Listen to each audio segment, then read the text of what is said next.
to the Cemetery Gates podcast, featuring Xander Kane and Android Virus.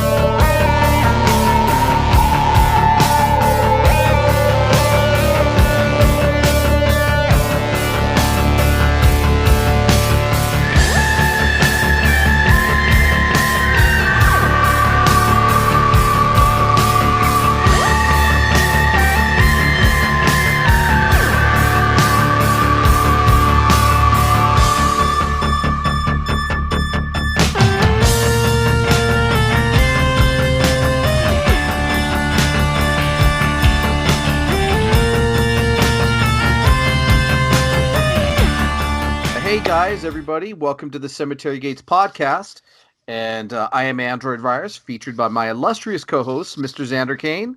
How are you, sir? I'm doing great. Glad to be here on this very special occasion. Yes, it is, and what we're doing is we're doing what I like to call a cross-contamination. Ooh, or that's very Lloyd Kaufman of you. Or cross-pollination, or if you're Mr. Scott Crawford, you also refer to as crossing swords, if you know what I mean. Wink, as long wink. as you don't cross streams. That's right. That's right. But if you're with Scott and you're crossing swords for sure. We are joined by a couple of fellow podcasters in the horror community. The Friday Nightmares podcast team, Mr. Scott Crawford and Heather Powell. Hi, you guys. How's it going? I'm invited on the show. I'm so excited. I feel like I had to bring my younger brother to hang out with my cooler older friends. Like, this totally is what it feels like. But that's okay, Scott. I'm really happy you're here. Yeah. It's like you lost a bet. Yeah, Heather. and like Mom and Dad were like, "You got to take Scott out tonight." I'm like, "Do I got to?" Heather, we know you're going to go out drinking, so take your little brother with you so you are going to be responsible. Wow, And that would make a difference. But as soon as Heather walks out the door, don't fuck this up for me. I'm trying to get laid.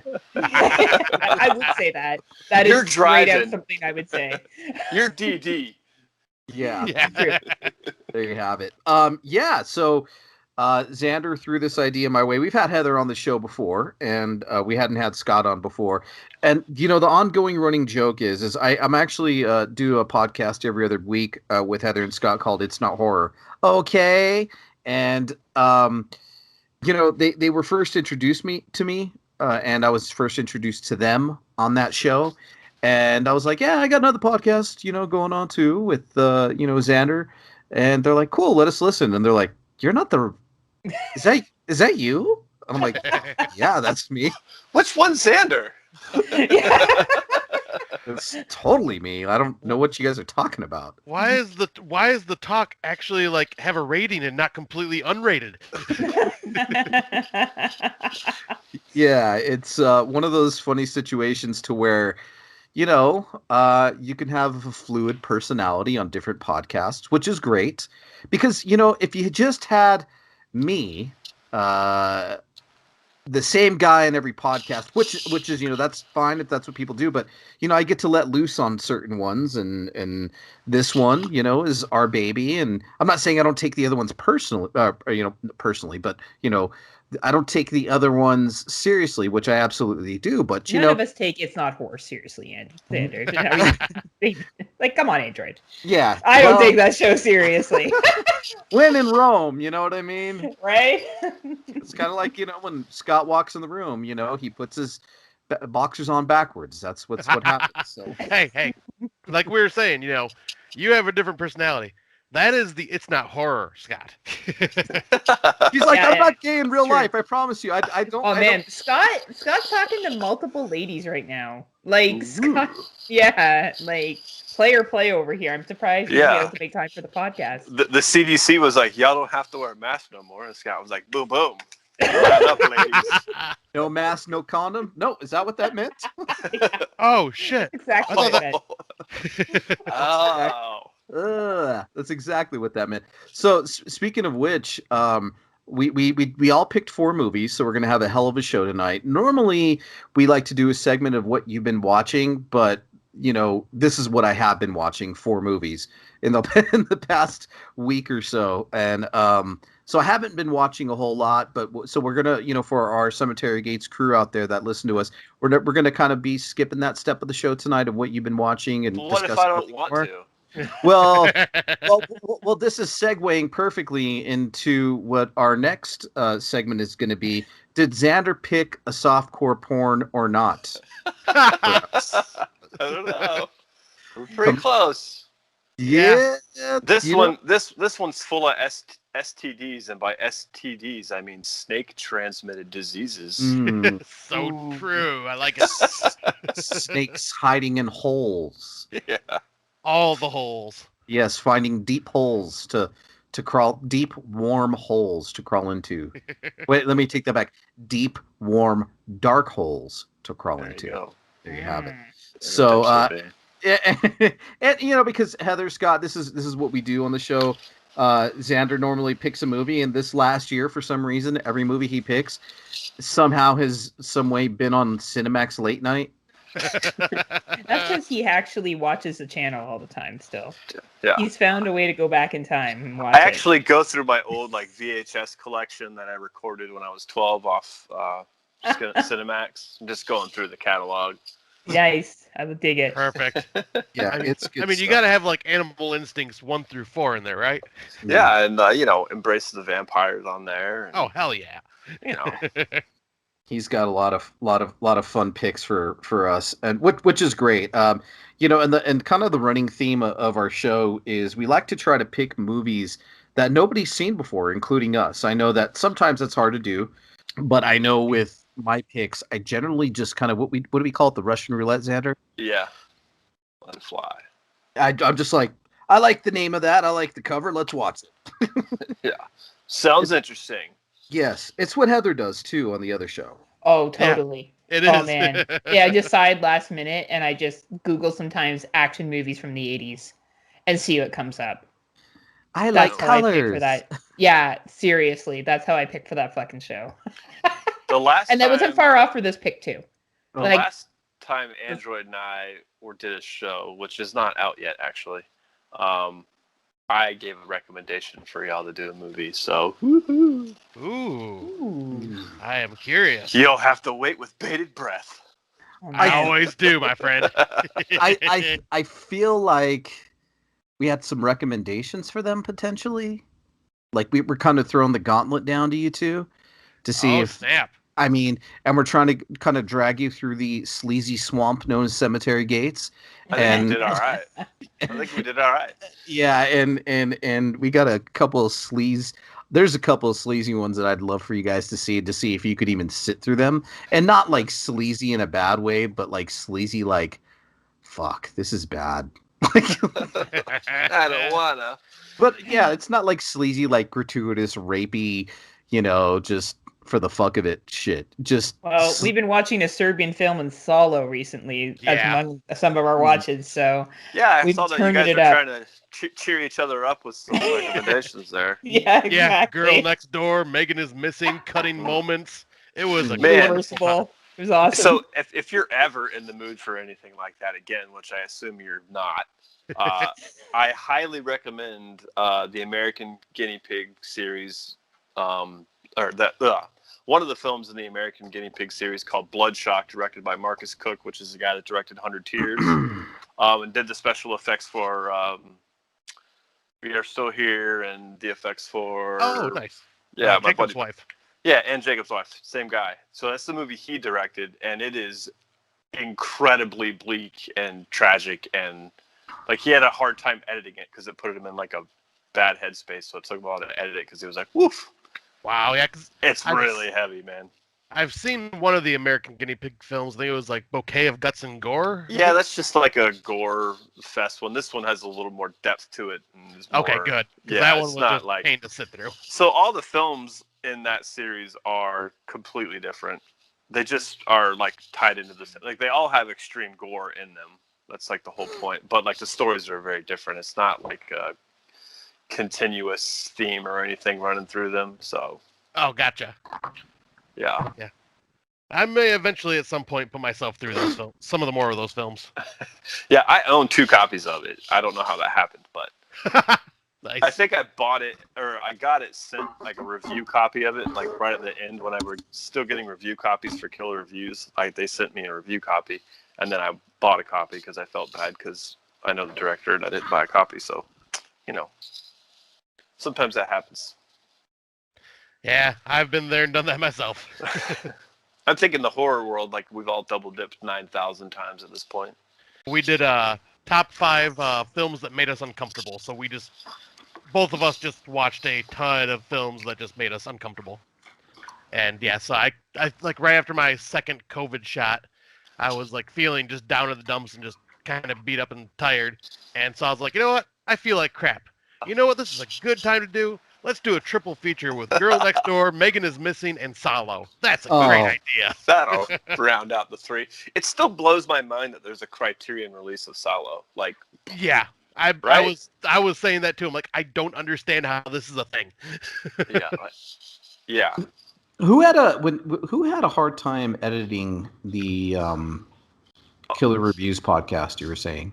Oh, it wasn't the Killer Reviews. I was saying the American Guinea Pig series has an entry called Bloodshock that is really bleak and kind of dire. And Marcus Cook, the director, it took him a lot longer to edit it just because it was just so, and it just kind of affected him. Like, he wrote it down on paper and directed it on scene, but to like sit in a room and like re-edit certain scenes and like making sure you get everything right was just like really mentally exhausting for him for a long time. But he's proud of the film, and I do think it's in the American Guinea Pig series, I do think it's the best entry. None of those movies it's not the same storyline, it's just different entries, but all of them share the commonality of extreme gore. And this one in particular has a more tragic approach instead of like excessive violence approach, if that makes any sense. Oh, gotcha. Like, yeah, it's just more of an emotional thing. So it's really bleak. Like, I've seen it a couple times. Yeah, but I will probably at some point check that out, cause like I do like to push my boundaries sometimes and just to see how far I can take something in. Like, yeah. And after I watched Salo, I'm going, you know what? There's not much that I've watched after that was like really affecting me. Well, then Scott acted it out, and that's what really did it in for him. Now we keep saying manja manja to each other randomly all the time. Manja manja manja. We can't help it. Our brains have been warped. I'll be like, hey Scott, how was your workplace today? Manja manja manja.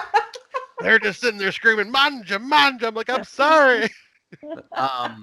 Well, I myself have had a really hard time trying to watch a Serbian film.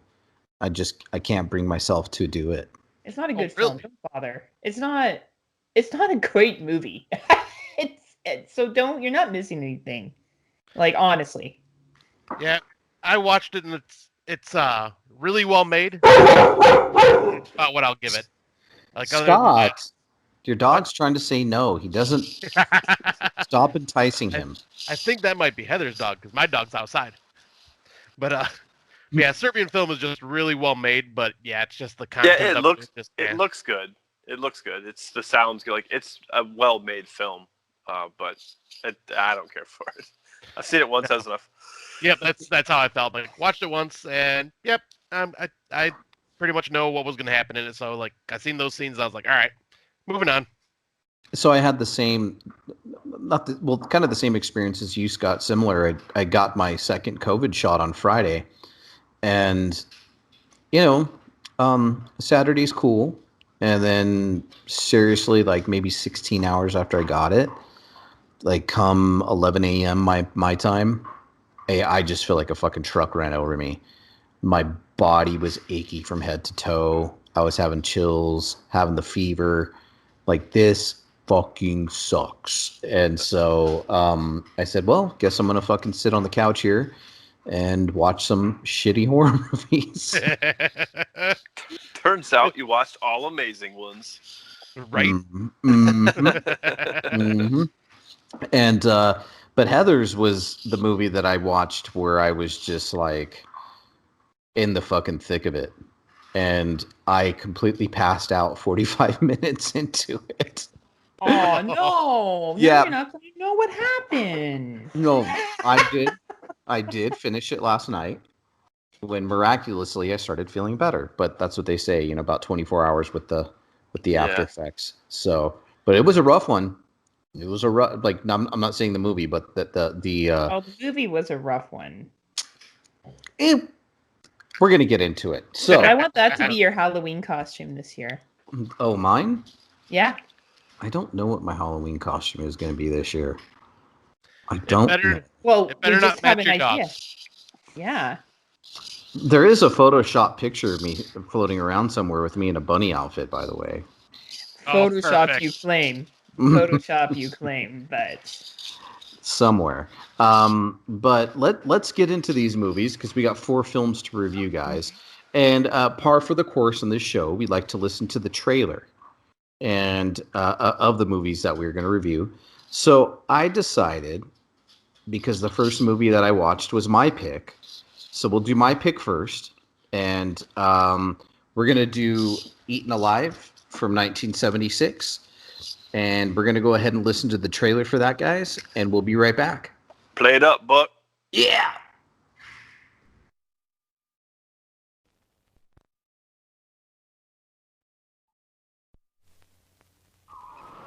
If you were one of the millions of moviegoers who were electrified by the unbearable suspense and sheer terror of Jaws, get ready for Eatin Alive.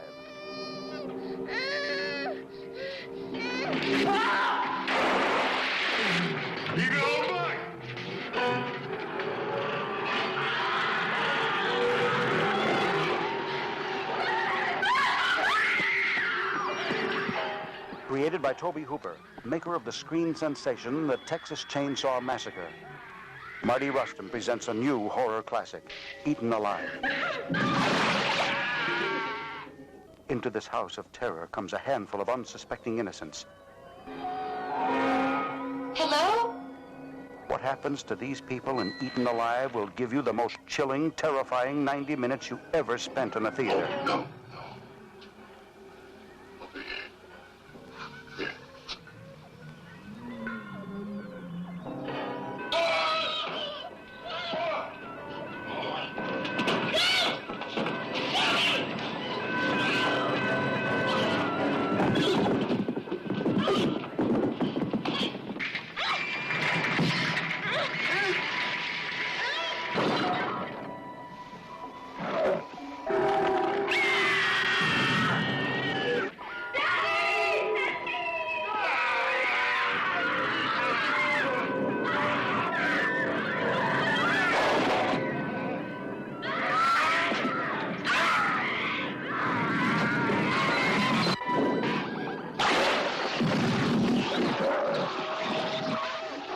Marty Rustin presents Eatin Alive. Mel Ferrer, Carolyn Jones, Stuart Whitman, Neville Brand. Get ready for Eatin Alive, a new horror classic. All right, guys. So you listened to the trailer for 1976's Eatin Alive. This is Mr. Tobe Hooper's follow-up to Texas Chainsaw Massacre. How many of you knew that out there? I did. I did. What about you, Heather? I had no idea. Yes. I just knew that it was by the same director. I'm not a nerd like Scott. Or cool like Sander. Oof. Or like me. Okay, so they're nerds. Cool, Xander. What do you got for me? You're you're cool as well. I couldn't even come up with something to say to that. You and Sander just like the cool older guys that I hang out with that buy me booze and I try to act like slutty around. All right? The cool older guys. Wow. I'm like, hey guys, can I come for a ride in your car and like learn about horror movies? And like, do you like my short skirt? Like that's what you guys are. And Scott's like that guy that's trying too hard. Oh. I love you, Scott. You know I'm just teasing you. The abuse. I know, that's hard for you. Off-roading a little bit here. I felt like a complete perv the other day. I got a suggestion to follow or somebody to follow on Instagram. So I started following her, and her name's Megan Hickey. And I'm like, okay, cool. I'll follow her. Very cute girl from Brooklyn, really pretty, kind of gothy, kind of not. And I'm like, man, she's cute. And then I see her posting some videos up with her dad's teaching her how to sing and play guitar and all kinds of shit, right? And it turns out that her dad is the guitar player in Typo Negative. Oh, no And way. yeah, and then I then I'm like, oh no, because I was huge into Typo Negative when I was in high school and a little after, and I bought their home video called Typo Negatives After Dark. And in the video, there's a video of the guitar player teaching his daughter how to walk when she's Oh, 9 months yeah. old. Yeah, and it's her. And I'm No like, shit. oh no, I'm officially that guy. Way to go, your stupid algorithm, Instagram. I know. This is what I get for following hot goth girls, or not even just hot chicks. I don't know. So, anyways, that was my off-roading. All right, guys. So back to the movie. Eaten Alive is a 1976 horror film, and it's known by a lot of different titles: Death Trap, Horror Hotel, Starlight Slaughter, all kinds of shit. It's directed by Toby Hooper and written by Kim Henkel, and it has a couple of other writers on it. But Toby Hooper went back in and kind of fixed it up for cinematic purposes. And there's a star-studded cast in this one. First of all, so the movie it stars. Well, I'm sure the first person that you got was one of the first people that you recognized was Robert Englund. Oh, yeah. He's Oh, yeah, buck and absolutely. he's here to fuck. Yeah. He looks great too as a young man. It's I know, right? interesting to see him without makeup as a young man. It's just so rare. Yeah, I like this character too, to be honest. What an asshole in this movie, right? Yeah, but he was an asshole, but he wasn't. He told you what he Overly- was there to do. I mean, Yeah, like I This is didn't true. hate him. I This is didn't. true. I didn't just like. I felt bad for what happened to him later on. To be honest, like I liked him enough, but that also could be because it was Robert Englund. So right. right, it wouldn't matter. Little Freddy sympathizing going on there. I know. I was like, it's okay. It doesn't matter who he is. Did you guys recognize the hotel owner? Not the man, but the brothel owner, the weird lady. No, I don't Carol think I did. Jones. Yeah, Carolyn Jones. yeah. No, I just looked up on Letterboxd, but she was in a lot of stuff, like a lot of stuff. So that's Morticia Addams. Oh, Yeah, so Wow. we got a Morticia Addams in there, and then Marilyn Burns, who was the lead in a Texas Chainsaw Massacre, also yeah. kind of reprises her same role by screaming and being tied Being up. to tied shit. up. Yeah. In this movie, and then Stuart Whitman, who's just a genre guy, he plays the cop, and then you got a lot of people who just kind of haven't been in other movies, only starred in a couple of other movies. But you got one of the girls, which is Buck's girlfriend in here, is Ruby from The Hills Have Eyes. So a lot of shit. just a lot of genre faces in this movie, and that's what really turned me on to this movie at first. But about the movie itself, it's sleazy enough for the Texas Chainsaw Massacre, but doesn't have the grittiness. I guess you could say is as far as like a handheld first person type of weird shit going on.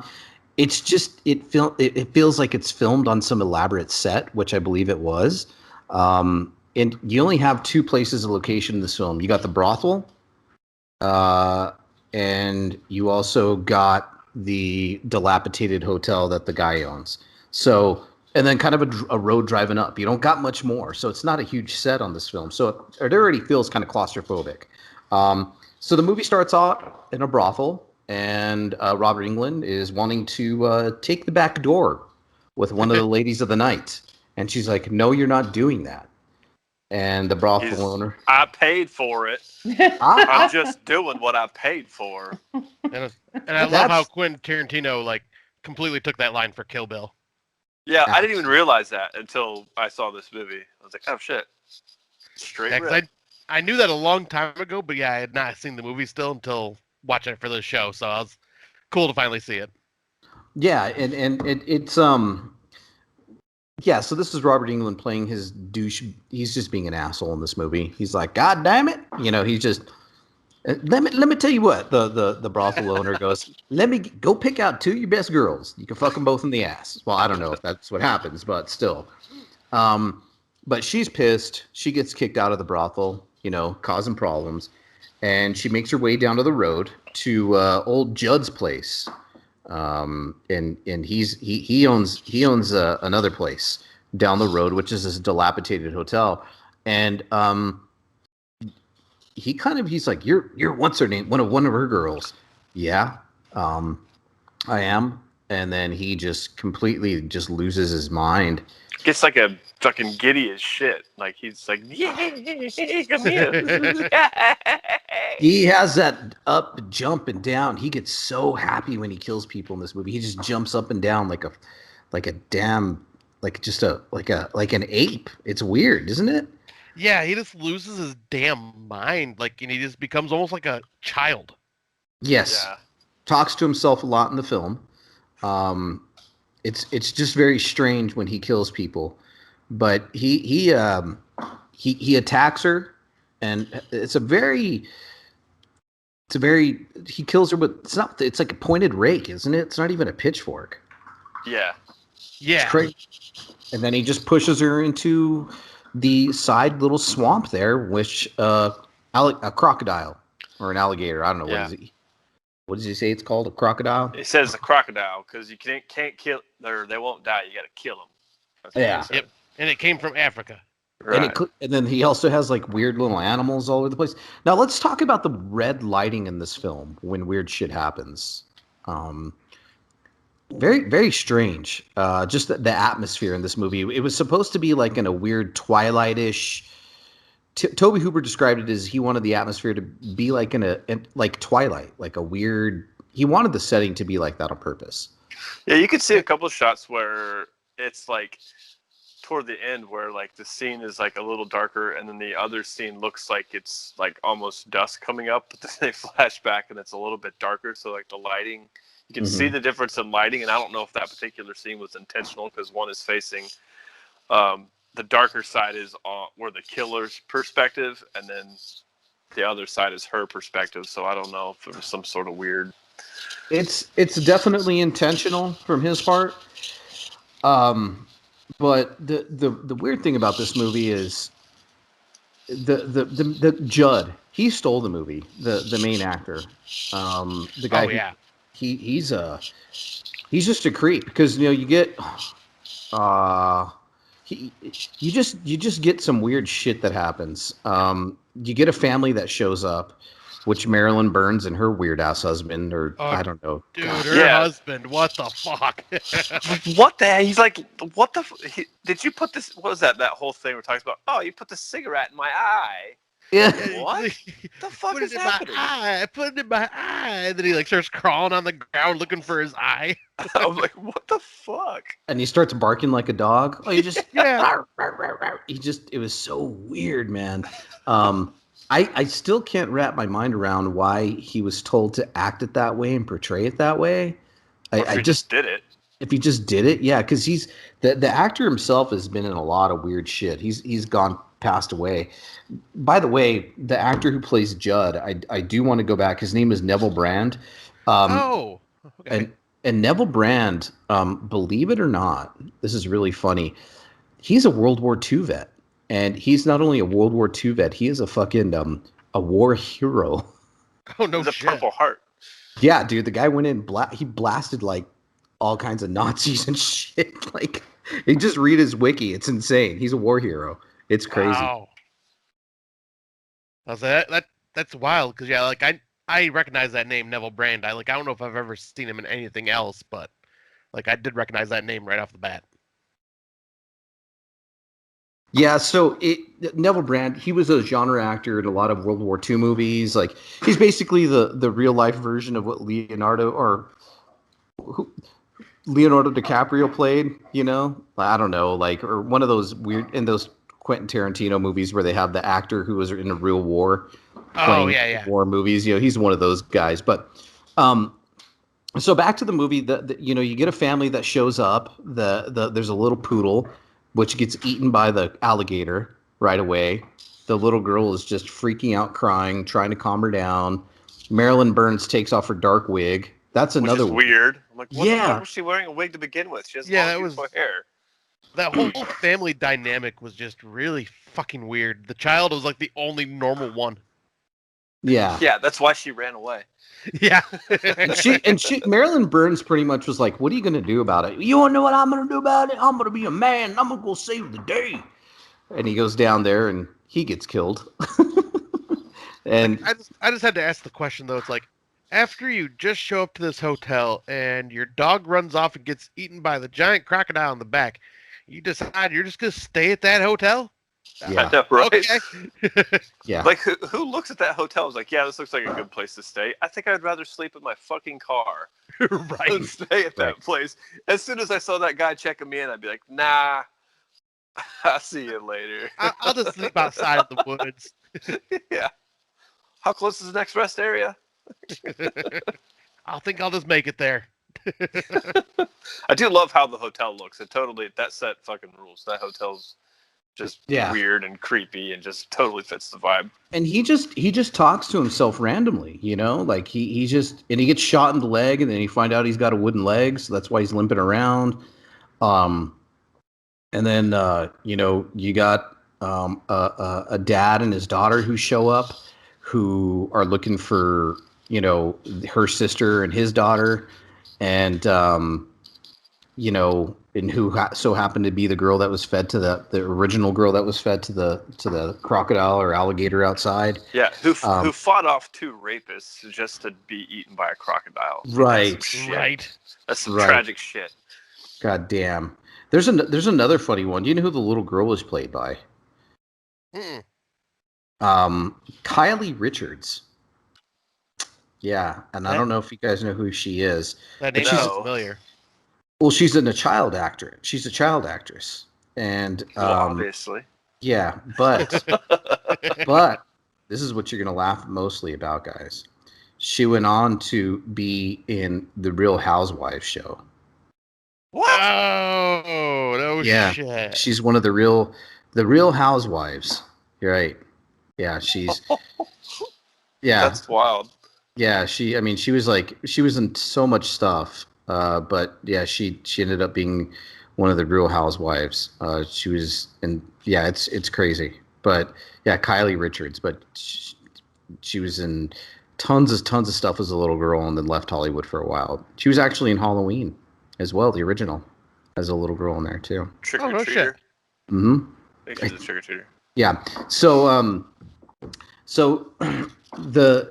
as the plot kind of thickens, because you got the dad and his daughter looking for their daughter in the bar. They kind of have a run-in with some of the locals. Robert Englund's character, again, just being a dick. The dad goes back to the bar, gets killed in a really brutal way. Gets that fucking scythe right through the neck. Yeah. And he's walking around with that scythe through his neck like, what happened? It's like, right, I'm looking at that going, how are you still alive? You would have been dead as it went right through your neck. Yeah, it went right through. It's like it's miraculously made it through the trachea, the windpipe, and the spinal cord. Just right there. You know what I mean? So it didn't take him out all the way. So he gets eaten. Robert Englund, he's always having run-ins with this hotel owner. He hates him. Him and the hotel owner. He's just very antagonistic towards the hotel owner. And then you got Robert Englund's girlfriend, who he's getting ready to, because he's buck and he likes to fuck, right? I have a question about this though. Okay. So when he takes her back, right? Doesn't the cop come in and say she's underage? Yeah. And at that time, the drinking age was 18, so she's 16 years old, 17 years old. Oh my God, I didn't think about that. Oh my God. Yeah. So Heather, are you there with us? Oh yeah, I'm just listening to you guys talk. Oh, okay. I was like, she's been silent. Well, I think to me, this was just very much Toby Hooper did a lot of blow and decided to do this movie because it has the same feel as Texas Chainsaw Massacre. I get the eccentric characters because the dude in the wheelchair, I can't remember his name from Texas Chainsaw Massacre, but even he had weird outbursts. The hitchhiker did. I feel like Toby Hooper likes to bring in characters that are not the norm. And he has this way of filming, which it just makes you feel hot and sweaty. Not hot and sweaty, oh, I'm excited, hot and sweaty. Oh my God, it's so fucking humid out and I can't breathe. I felt that way watching Texas Chainsaw Massacre, and I felt that way watching this film. It's a way that he can capture an environment through his filming, which I mean as a compliment. Right. I think he's actually a very good filmmaker in order to do that. And I think his characters, though eccentric and his plot line confusing, he did a really good job of utilizing small sets, a relatively simple cast, simple plot line, and the creature was actually good that he didn't show it for majority of the movie. Right. You know, you didn't ruin it with something that you couldn't pull off. The little like plot things and like the over rapiness and how every time he wants to rape a woman, it's like I don't know, like some, you're gonna like grabbing and ripping. Like I would like someone to have sex with me like that. I can't even get that to fucking happen. Like I would love to have someone trying to rip my clothes off and be that excited. Like, and they're always running away and shit. Like it's just such the fucking 1970s. Yeah. It really is. It's like every 70s you and you're gonna like it. And they're like, take it. And she's like, no, my God, my shirt. And then the shirt's ripped open and titties are everywhere. Let's go back. I was going to say, let's go back to the hotel real quick. And as far as like to the titties, because after the dad dies, the daughter, she kind of has this weird little flirty relationship. I don't know if it seemed like with the sheriff a little bit. And he drops her back off at the hotel, and she's like, well, I don't know where my dad went. Like, what the fuck, right? And by this time, the little girl has been chased under the fucking, and is living through the whole movie underneath the fucking hotel. Mud, crying. And this is what kind of draws a lot of people to the outside, especially Buck. Like, he can hear a little kid crying underneath, right? And you can just hear Marilyn Burns' character just banging up against the wall because she's making so much noise because she's tied up against the bed, you know? So that's a huge part of it as well. Now, the lady who played the daughter or the sister, Kristen Sinclair, that's her name.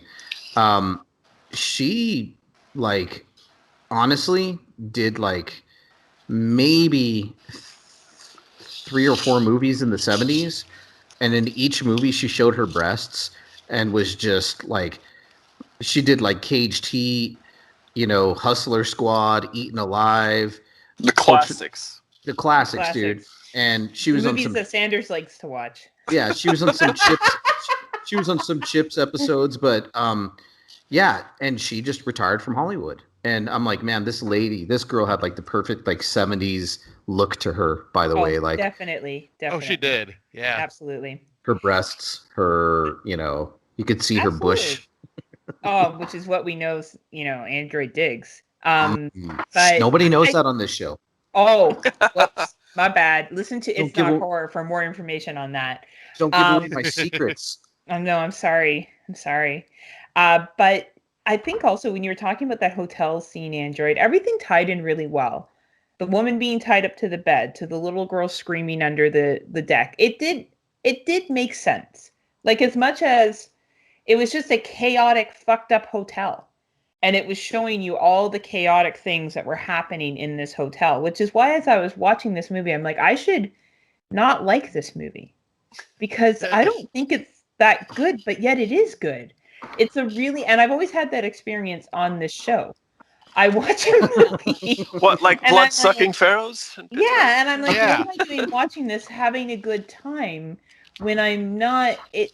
But I am having a good time, and I just feel like this movie somehow managed to tie it all together in his coked out stupor.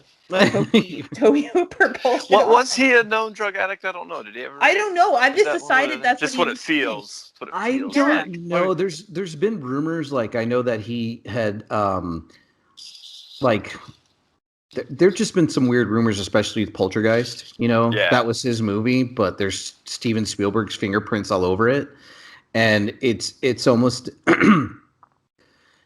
From what people have said or read, if you read articles, that essentially Steven Spielberg directed the movie and Toby Hooper was just there, you know, like, and he got the, I don't know, he got the credit for directing. And then you have other actors saying, no, Toby Hooper was there the whole time. He directed, he did this. So you had this thing with Poltergeist where it almost seems like Toby Hooper was just a unit director, you know what I mean? But But if you watch Poltergeist, I mean, that's just the shots and the way things are done, man. Yeah, I was gonna say it's got Toby Hooper written all over it. Oh, you mean Steven Spielberg? Well, Toby Hooper as well. Like you can see, both of their visions are completely in that movie. Maybe Spielberg just had to fill in the gap because Toby Hooper was coked out in the bathroom. Who knows? I mean, the whole idea about him being coked out totally makes sense, especially when you watch Texas Chainsaw Massacre Part 2. Oh, I love that one. So back to this movie. So you kind of have like just people randomly showing up to the hotel. It all kind of culminates at the end, like it normally does with his movies, especially Texas Chainsaw Massacre. There's a chick running through the woods, jumps in a car, and gets away. At least that happens with Buck's girlfriend, right? She's just topless running through the little forest there and makes it into a car and takes off. And then you got, a lot of other topless, scantily clad women throughout the movie. Same shit. And they end up having to fight the guy. And, we don't really like to give a lot of spoilers away. And I won't give one at the end of this of how it ends. But, it ends in typical Texas Chainsaw Massacre, Toby Hooper fashion, where it's just bloody, chaotic, women screaming. And a semi-truck. And a semi-truck at their wit's end. It's just it's a cop. It's so fucking batshit crazy. But for me, I did do a short review on this movie on our 31 Days of Halloween last year. And I wanted to, so essentially this is kind of like, a second chances, but I just wanted to give it a proper review. Chatting. Yeah, and because I feel like it needs it. It was definitely one of my favorites of last October. So this is my second viewing of it. And I was able to watch it through some different eyes this time a little bit, which was pretty cool. And I say that because I wasn't drinking this time when I watched it.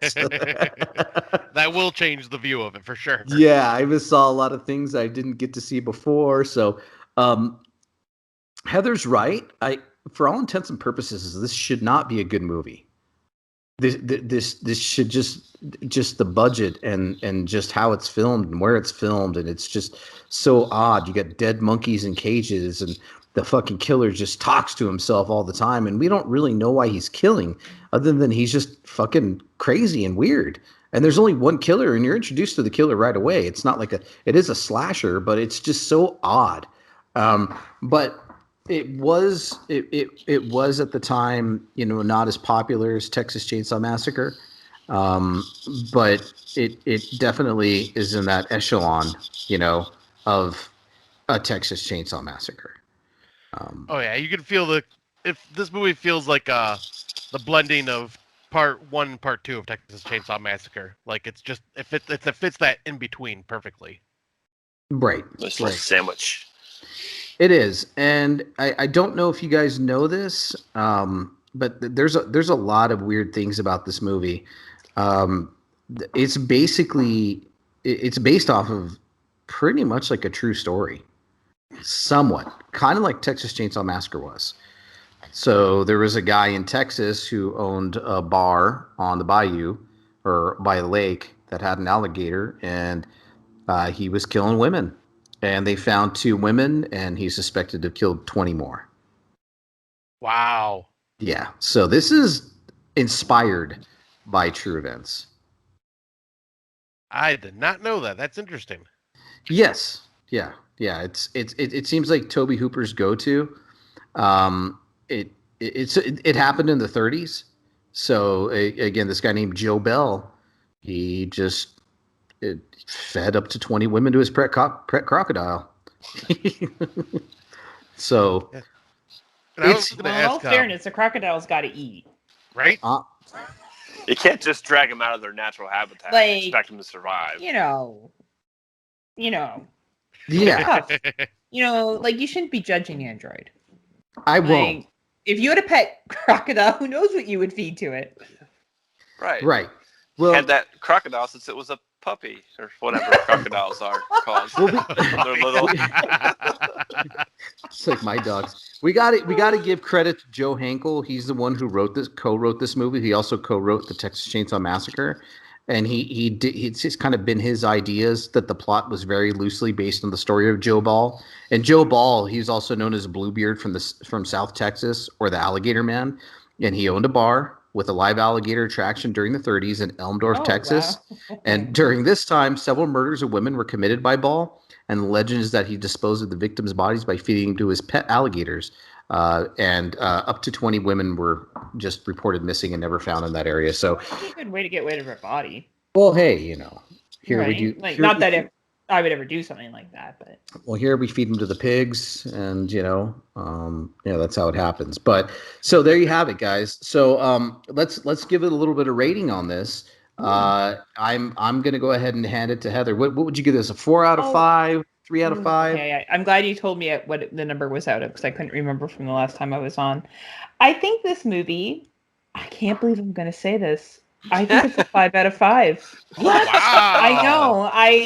I think that for when it's made and what it is, I think if you like 70s films, you enjoyed Texas Chainsaw Massacre, and you want something just a little more cray-cray, this is for you.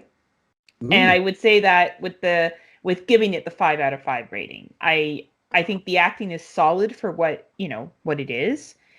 And I think the special effects are actually pretty good, and the scene, the filming made me feel like I was at this really shady, rundown, humid, gross kind of place. And I think that takes some talent to do that. Yeah, Xander's apartment. Yeah, I felt like I was in Georgia. Welcome to the dungeon. Yeah. All right. It's Okay. like, so there's an alligator, Heather, and it needs to be fed. So Yeah. That's why we've been feeding you so well for the past week. that's right. keeping you full of barley. All right. Okay. All right. What did you give it, Scott? I'm close to Heather. I actually gave it a 4 out of 5. Like, I just had a lot of fun with this. I expected it to be entertaining going in, just because I've heard a lot about this film over the years. But actually, finally sitting down and watching it, just seeing kind of how bonkers it really was, it was just pure entertainment with like lots of good gore and sleaze. And I mean, I'm a huge fan of like animal attack type movies, so having this dude feed his victims to a giant freaking crocodile in his backyard, that just sells me. And I love the just completely crazy characters that are in this film. They are just so freaking entertaining, and I still just cannot get past the freaking husband of that couple. That guy just that's gonna just stay with me for the rest of my life now. Starts barking like, yeah, that's just a weird fucking scene. There you go. Xander, what about you? Yeah, not to repeat anything, but I would definitely agree with what's been said, and definitely agree with the fact that when a film makes you feel a certain way, that is incredibly effective filmmaking, no matter the no matter where the plot makes sense, or it's not this like beautifully written script or anything crazy like that. It definitely makes you feel a certain way, and to me that's great filmmaking. And I absolutely love the I'm a sucker for that kind of gritty, dirty, hot and sweaty look in films. So yeah, this made me think of another flick that I like this film a lot better. This one's a 4 out of 5 for me. There's a film called Mako, The Jaws of Death, that also has like a bar with like a shark animal attraction in it that kind of goes bonkers. Anyways, that just made me. There was some similarities and some scenes that from those two that I saw, but nothing crazy. But it just made me think of it. But yeah, definitely 4 out of 5. Nice. There you go. 5. Yeah. I would probably do a 4 out of 5 on this one. Again, this is the second time I saw this. I think, again, the last time I watched this was last October when I was doing my sober October. So I think it was like one of the first movies I watched. I don't remember, but I know I was either coming off of drinking pretty hard but I just liked it a lot better the second time. It's just unnerving. The screaming, the little girl crying, it puts you at the edge of your seat. And just a lot of annoying characters, but it's also just, nasty, sticky, gritty, similar to Texas Chainsaw Massacre, but in so many ways a lot different than Texas Chainsaw Massacre.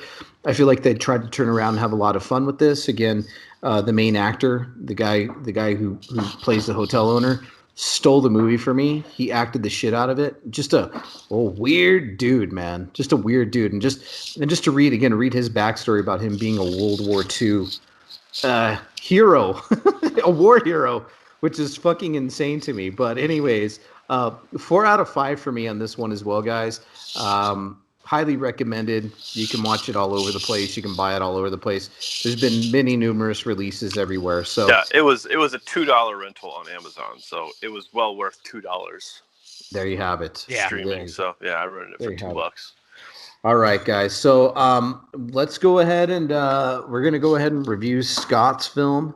Oh boy. Next. Yeah. What's it called, Scott? It is called Blood Massacre, directed by Don Dohler. Don Dohler. Don Dohler, our hero. Okay, we're gonna listen to If I Can Find One. We're gonna listen because Don Dohler's. There is a trailer for it. Yep, there is a trailer for it. Okay, good. I'm glad you said that because sometimes Don Dohler, you don't know what you're gonna find as far as trailers are concerned. But let's go ahead and listen to the trailer for Don Dohler's Blood Massacre, and we'll be right back.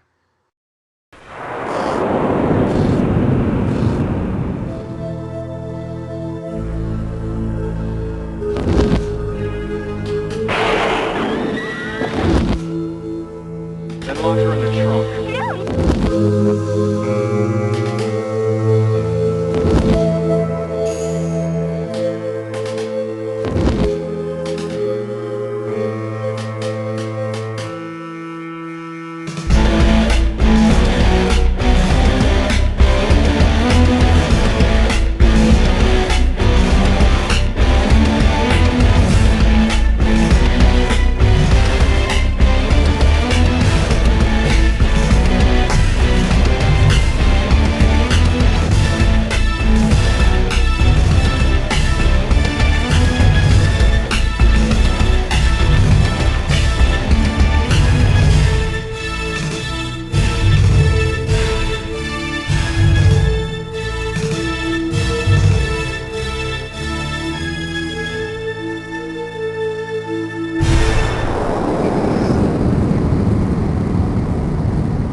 All right, there you go, guys. There's a trailer for Don Dohler's 1990?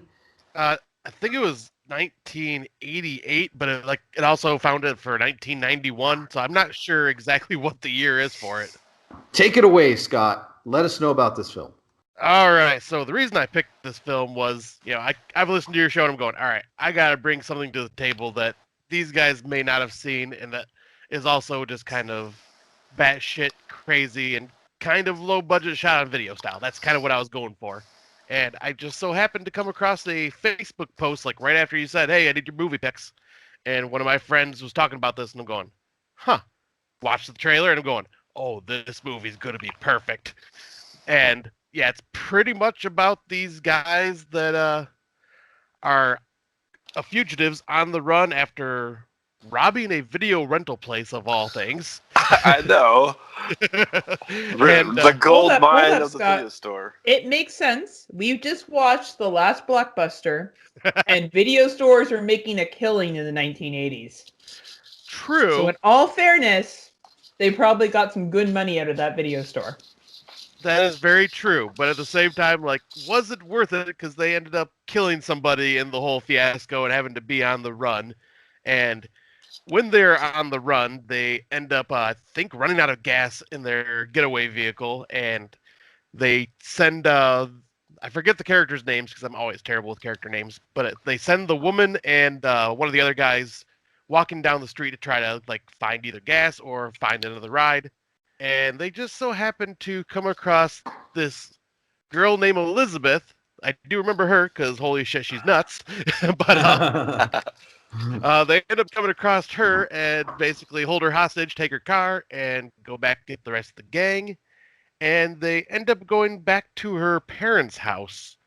And that is where I was like, okay, what is going on with this movie? Because this Elizabeth girl is acting very strangely. And when she walks in the house, she's not acting scared, but like excited to see her family, goes running up and gives them a hug, and then her sister comes down with a gun pointed at her, and she comes over, runs and gives her sister a huge hug, like she's excited to see her. But what the hell is going on with this movie? And like it goes from, I don't want to get too much away because I know you said you don't want to give too many spoilers, but like when this twist in this movie happens, I'm just going, what the fuck? I did not expect this. And it just goes insane. Like, and kind of fits along with this whole feeding people to things. Oh yeah. Yeah, Go ahead. Yeah, I was just saying, I'm glad I picked this movie because I had so much fun with it. But holy shit, even when I watched the trailer, I had no idea what I was getting myself into. Yeah, that's for some of Don Dohler stuff is that way. Like, he definitely, at times, you definitely get lost on what the hell's going on, and you're not really sure if you have like a full story, and then it almost always comes together in some unexpected weird way, which is the beauty of Don Dohler, right? Yeah. Are you, Heather or Scott, have you guys dived too much into Don Dohler films? No, I looked into his filmography like while I was watching this film, and the only one I recognized was Night Beast, but I have not seen that one. Yeah, Night Beast and Fiend are his two. Other, like, to me, like, I would love a box set that had Night Beast, Fiend, and this in it. Would be fucking awesome. And Fiend was put out by Massacre Video, I believe, so you can actually find that's like the best version of any of his films that's out and available, I think, at the moment. Nice. But he also sprinkles in like some pretty fucking funny dialogue and like weird moments in the movie. Like, one of my favorite, like, there's a scene toward the beginning where they run into this hog farmer, and the girl's like, "Oh, I'm an artist." And he's like, "Well, I do modeling, but if you want me in the buff, you're gonna have to pay extra." Yeah, that was the dad, right? Yeah. The crazy dad. Right. And then later on, they're like back at the house, and when they got all the guns out, and they're saying, "Oh, they don't know anybody's name," and the dad gets mad, and he goes, "Well, it's Howard, if you don't mind." You're like, what? So it's just those. I mean, it's just those little things that Dohler does that I find really just fucking enjoyable and amusing. I think one of the best parts about it that I enjoyed was it took me back that they were just hanging out in a video store, an old mom and pop video store, with just, it was just like, man, it was so cool just seeing that, at the beginning, the one that they robbed. That was really neat. And the funny thing I like about Don Dohler is this guy can have the worst film quality ever, right? I believe from what I read, he had to go back and refilm this, didn't he? He had to film this twice. Parts of it, yeah. Large chunks of it. Yeah, they didn't. I believe the producers, he gave them the original print and they took off with it and never released it or something. Something weird happened. Yeah. And he had to go back and refilm a whole shit ton of it. But the funny thing about Don Dohler is this guy can put out, which, for all intents and purposes, the worst movies, like an Ed Wood type of shit. But his scores always knock it out of the park. I don't know what it is. He finds dudes to write his scores that are perfect, like sci-fi scores or just perfect horror scores of just the soundtracks of these movies are amazing. And the funny thing about it is Night Beast, which I believe is his first movie. Was it Alien Factor or Night Beast, Andrew? Do you remember? I think Alien Factor's first. Okay, so Night Beast is his second one. And what Don Dohler did with Night Beast is he put an ad in the back of a sci-fi magazine, says, filming a independent science fiction movie, looking for somebody to score the movie, can't pay you, but you'll get credit, right? So you guys will never guess who sent in the score for free. J.J. Abrams. No way, really? Yeah, so...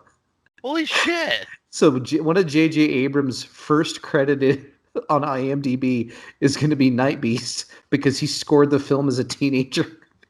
That is amazing. Yes. And you can hear it, man. You listen to the end of Night Beast's got an amazing weird sci-fi score as well. So just weird shit about that. But Don Dohler's great. I love this guy. He needs a box set. Yeah, for sure. So. Yeah, I also love the one scene to kind of give people, if they're not really familiar with him as a director. Like, there's one scene in the film where one of the criminals named Rizzo, one of the girls wants to go take a shower because she's dirty, and so Rizzo's like, "You're not going up there alone." And when he goes up there with her, and then it just turns into like she gets cut by a razor or something, and then it turns into a weird like cutting scene, and then they're just like having sex and making out, and you're like, "What the fuck?" Yeah, I love that scene. That's This when is you one of my know. favorite scenes. Yeah, it's just like that's when you know the movie's like, okay, what the fuck's going on here? This is not normal. Because I'm thinking, going, is this chick under Stockholm syndrome? Is that what's going on here? Right? Like, Yeah. What's the angle here? There's Well, a it's means to definitely it. a BS. What is it? BSN? Oh, Is that yeah, what it's like yeah. right. So like, I way actually to play thought that was aloof on clever. that one. To be honest, I thought that that scene was clever. I thought Yeah. it kind of gave you an idea of what was going to happen throughout the movie. Like when I first saw it, I was like, okay, this is just some like gratuitous sex that's weird Right. and shocking. Okay, I got it. And then later on, I was like, no, there was a purpose. Good job. Yay. Good job, Don. yeah, like it all comes together. Like, but yeah, like that. I would say like the first like half hour, I'm just sitting here going, what is going on with these fucking characters? They are just so not reacting to what's actually happening to them. Well, they're crazy Vietnam vets. Yeah. They stayed at the hotel and Eaten Alive. The one thing I will say about this film though was it was very hard for me to find a character to root for because it flip-flops between like who you're following, and like by the end of it, like all of a sudden like Rizzo is like the character that you're like kind of like, oh yeah, I hope he gets out, but I'm going, no, he's a piece of shit. Why am I hoping he survives? What the hell? Well, when he makes that homemade saw blade gun, you're like, all right, Yes. he's like some MacGyver shit, right? Yeah, he pulled some like fucking Arnold Schwarzenegger and Predator type shit, like setting up booby traps. Yeah. And the guy who plays Rizzo is so fucking unbelievable. Like, That's George Stover, right? yeah. And he was in Night Beast as well as a doctor. And it's like, this guy just looks like your fucking high school science teacher. He is not a believable anything. No. He's not a believable hero. He's not a believable bad guy. He's like a believable fucking pharmacist selling your mom her fucking birth control pills. You know what I mean? Like, That's kind of an asshole. yeah, that's kind of an asshole. Well, He plays an asshole well, though, I think, in this. he did good. Like, the beginning scene of the bar was hilarious. Oh yeah. Yeah. Fuck Like- you. You know, they kick him out of the bar and it was just funny. But yeah, it went all over the place. Yeah, like I was wondering, like, was this the first time watch for both you and Android? It was for me. I've seen Eatin Night Beast, Alien Factor, Fiend, and a couple other of his films. I just hadn't seen this one yet because I just hadn't gotten to it, and it just kind of slipped through the cracks. So I'm beyond ecstatic that I got to watch this and show some love and appreciation for Don Dohler, who passed away in 2006. But anyways, he makes interesting films, and I think he deserves to be talked about. But obviously, I say that now, watch some weird shit come about him, like being some Victor Salva or something. I'll have to backtrack everything I just said. Like, God damn it. God damn it, Don. there is... that's why there's no box set for your movies. Oh. There is I feel like because he's so weird, the weirder they are, sometimes that's the least like rapey they are. Like, you know what I mean? Like, there's some stuff that I expect from people, and then I'm like, no, they're just a weird dude. Like, they're just a super weird dude. So let's hope that he's just a super weird dude. I feel what you're saying. You're speaking my language, Heather. Like, sometimes the people that you think are going to be the most creepy are not, and the ones that you were like, oh, then you're like, that makes more sense now. They probably got away with it. Right? Well, Don would have got away with it. Like, that's, compared to maybe someone else. Don Dohler always has a running theme in his movies of who the actual monsters are. You get that in Night Beast, you get that in Alien Factor, and I've noticed you get that in this as well. Like, who are the actual monsters? And I noticed that with his writing, I know that there was rumor back in the day that he may have had some issues with being accused of being, and it's funny that Xander said that, but like accused of possibly assaulting his wife or something like that. There's just some small rumors to that, but I don't think that ever happened. So, what happened, sweetie? It broke. What broke? My joint roller. Your joint roller? Do I got to get you a new one? No, I had another one. Oh, I'm sorry. Put it on there. Oh, I'm sorry. My wife's Well, that's joint what roller. happens when you make her watch so many fucking shitty movies. She's... I do not make you watch movies. She broke her joint roller. Son of a. I didn't watch no shitty movies this weekend. See, did you hear that? Not a one. I heard it. Because I didn't watch your movies. She watched- We only watch classics, Ray. Yeah, we only watch classics, they said. Classics. If I'm with Rachel, what do I get? Classic shitty movies? Yes. Yeah, but there is rumor that Don Dohler potentially, and then he was kind of saying those accusations weren't true. That's why he kind of put that wife beater dude in. You guys are going to have to watch Night Beast. It's a classic. I did it on Android Vision one time. It was fucking awesome. Yeah, like now that I've seen this film, like it's kind of like I guess you would say like the way to ease me into his films now. Because now that I've seen this, I kind of want to go and check out some of his other ones now. Yeah, for sure. Yeah, Night Beast, highly recommended. Fiend and Alien Factor. Isn't there an Alien Factor sequel that's not done by him? I'm not sure. I feel like somebody made a sequel to that, but it wasn't him. And it's not Alien. It's a completely different name. Because I think our old friend Greg Mo Roberts brought it up when we talked about Alien Factor. I think he mentioned something about a sequel, and he was like, "Hey, there is a sequel. It's just not the same name." But I don't remember any of it at the moment. So, By the way, I've been trying to court the elusive Sith of the podcasting world onto our show. oh yeah, Mm-hmm. he's like, "Nah." He's seeing what he can do. Heather, there was another Canadian that preceded you. There is no Canadian. There is one Canadian. His name is Greg Mo Roberts. I will destroy him. He taught me everything I knew about You podcasting. have not provided me the location. I bet was- he lives near me. Isn't this the dude from Toronto? He Yeah. lives in Hamilton. Yeah, he lives 45 Ham- minutes from me. Yeah. Or lives Greg, in I will Hamilton. find I don't you. know where he's at. Yeah, he's the guru. He's the man.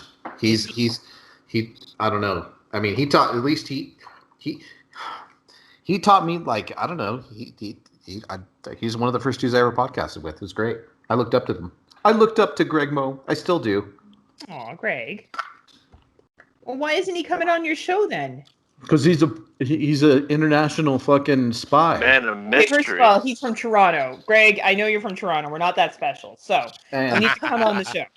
he's an I live in international. Hamilton. We're close. You can come over here. We can podcast together. It'll be great. He's an international man of mystery.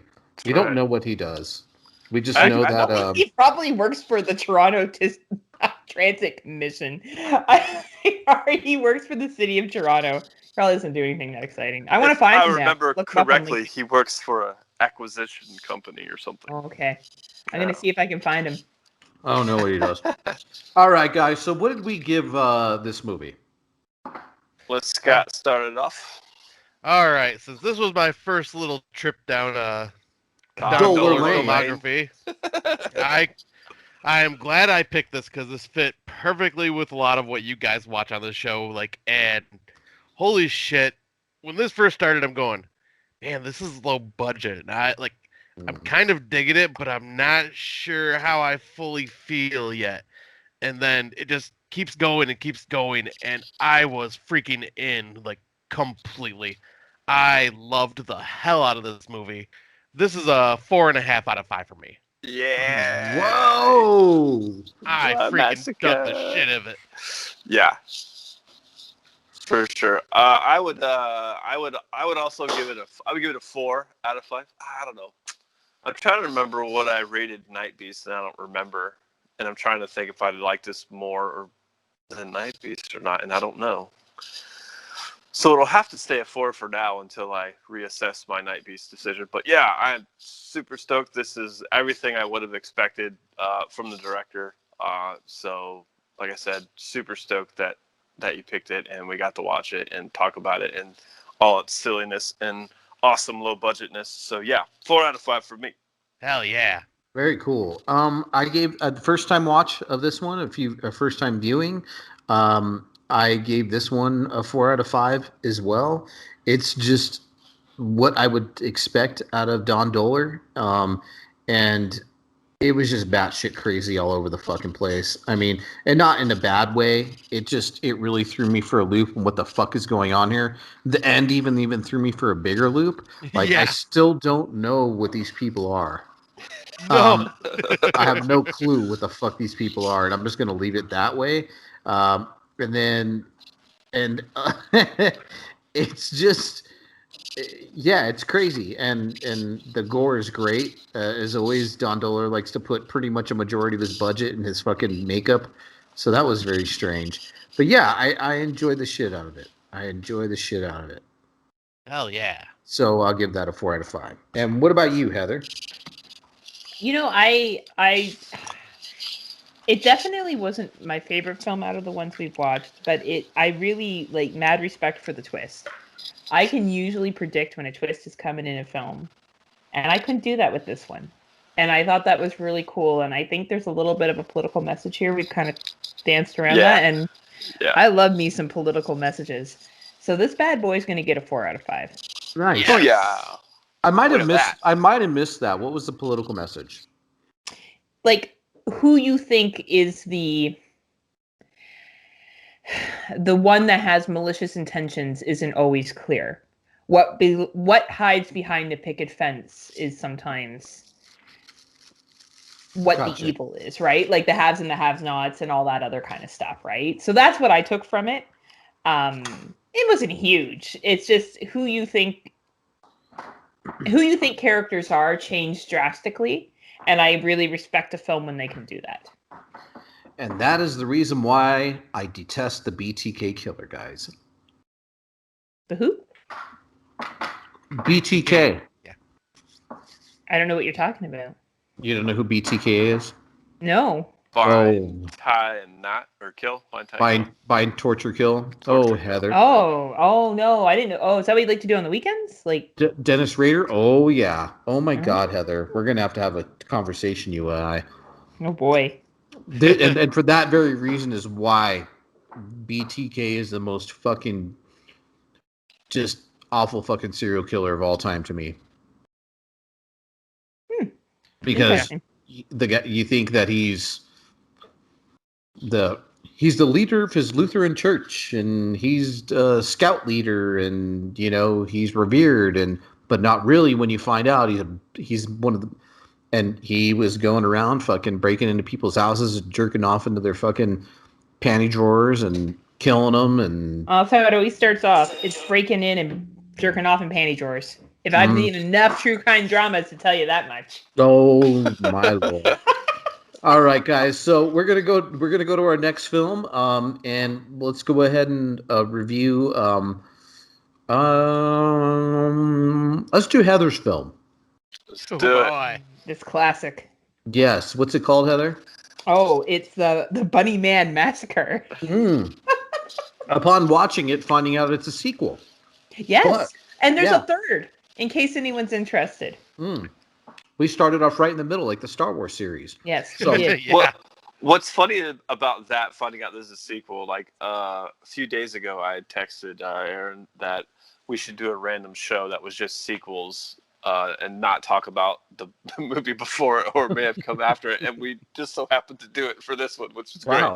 We're doing a little preview here. Now, this is the highest rating one out of all three, I believe, on Letterboxd. Wow. Oh, no, sorry. The Vengeance one has a 2.4 rating on Letterboxd. So it gets better as they go. As opposed to where usually the original is given the highest rating, it's the opposite here. Ooh, interesting. Well, let's go ahead and listen to the trailer of that, and we'll be right back, guys.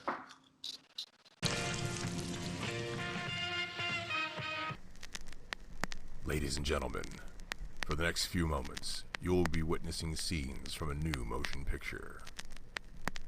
A macabre tragedy that took the lives of 17 young children who were just beginning to live their lives. To those among you who are easily frightened, we suggest you turn away now. To those of you who think they can take it, we say, welcome to the world of Bunnyman Massacre. Summer 1978, Amarillo, Texas.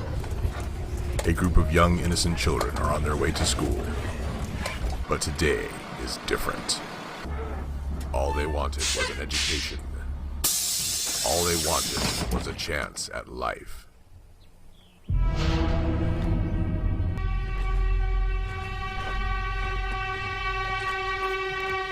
Bunny! This is little Timmy. He isn't going to make it to school today.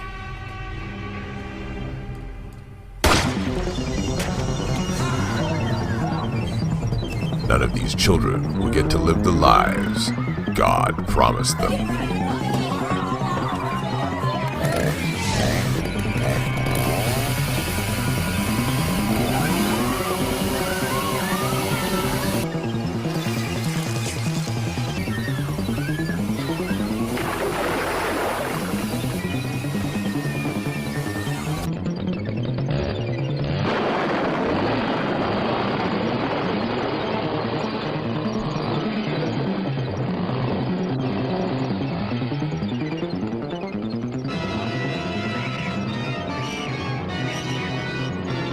Pray for little Timmy.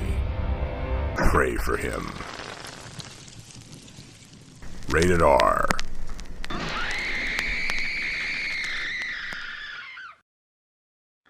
All right. So that was the trailer for the Bunnyman Massacre, and let it rip, Heather. All right, so this movie was dropped in 2014, as we've already talked, was a sequel to The Bunnyman, which came out in 2011. The reason I chose this movie is because when you're coming on a show with these two, it's very difficult, meaning Android and Sander, to pick a movie that they haven't seen before, particularly Sander. I feel like Sander watches everything. So I was really busy and I didn't have a lot of time and I wanted to find something on Tubi, and this was literally the first thing I saw. I saw a bunny costume and I thought, oh my God, Android will think this is hilarious. And that's how I chose this film.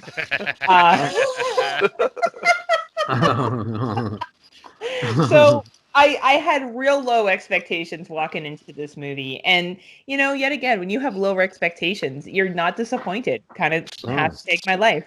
So as I was watching this, I enjoyed the opening scene, particularly how this dude dressed up in a bunny costume rocks onto a random school bus and starts massacring all the kids.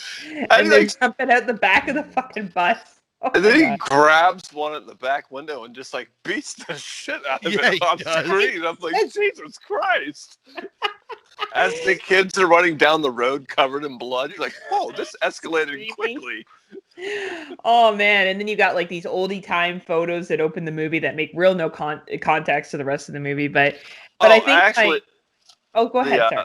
Not to interrupt you. I apologize. So that footage at the very beginning is footage of old farmers that used to like basically do kind of killing parties for rabbits on farms. So that's why you see like all the dead rabbits and all the farmers with the guns. They used to like wrangle them all up and like just kill them all because they were nuisances to the farms. But they didn't actually show them killing them on those scenes. They kind of took pieces around it. I've seen a lot of that footage before. And that is how Night of the Leap has happened. Yeah, essentially, yeah. Like, yeah, but that's what all that old footage is. It was. I just thought it was interesting that they chose that, but it's fitting because it's the Bunnyman Massacre and all. Anyways, but I thought it was interesting. It was super. I'm glad you explained that because that makes a lot more sense. I greatly enjoyed the rip-off Jason kill with the sleeping bag to a rock as opposed to a tree. I thought that was a nice little, cheers to slashers, and he shows up as like it's just the opening 20 minutes is just him killing random fucking people, right? And then he goes back and this is where he meets the other main character. I think his name is Joe, and him and Joe continue to have shenanigans for the rest of the film, and it's very much your basic bitch slasher, but it was done low budget, but I gotta give these guys credit. I think for a low budget film, the acting was decent enough. The kills were, yeah, you get a lot of cutaways, but you know what? When you're not working with a shitload of money, you do what you got to do. I think the Bunnyman was creepy. I did greatly enjoy his chainsaw, which was his weapon of choice, as well as his axe. I thought the young women that were in it were likable enough. You don't really get attached to any main character, and I don't know if they did that so you wouldn't know who the protagonists were going to be. You had so many characters that you didn't quite know. Kind of reminded me of the opening of the Friday the 13th remake, is that you think those are going to be your characters, and then you find out that they're not. Yeah. Okay. Right? So, I'm not sure if that's what they were going for, but that's what I took the impression of.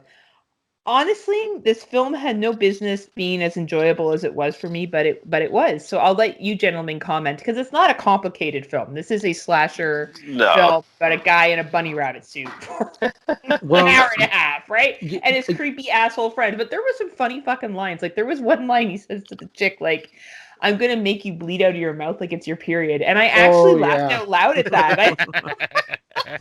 Wow, that's like a vicious line, and he delivered it well enough. Like he was a creepy enough dude. So I don't know, Scott, you want to throw something out? Yeah, I was good. I'm kind of right there with you. Like when you pick this, I'm going, oh boy, this is gonna be fun, like in a bad way. And going in with those lowered expectations, I enjoyed myself well enough. I really couldn't get behind any of the characters, like any of the protagonists in this, because I just didn't like any of them.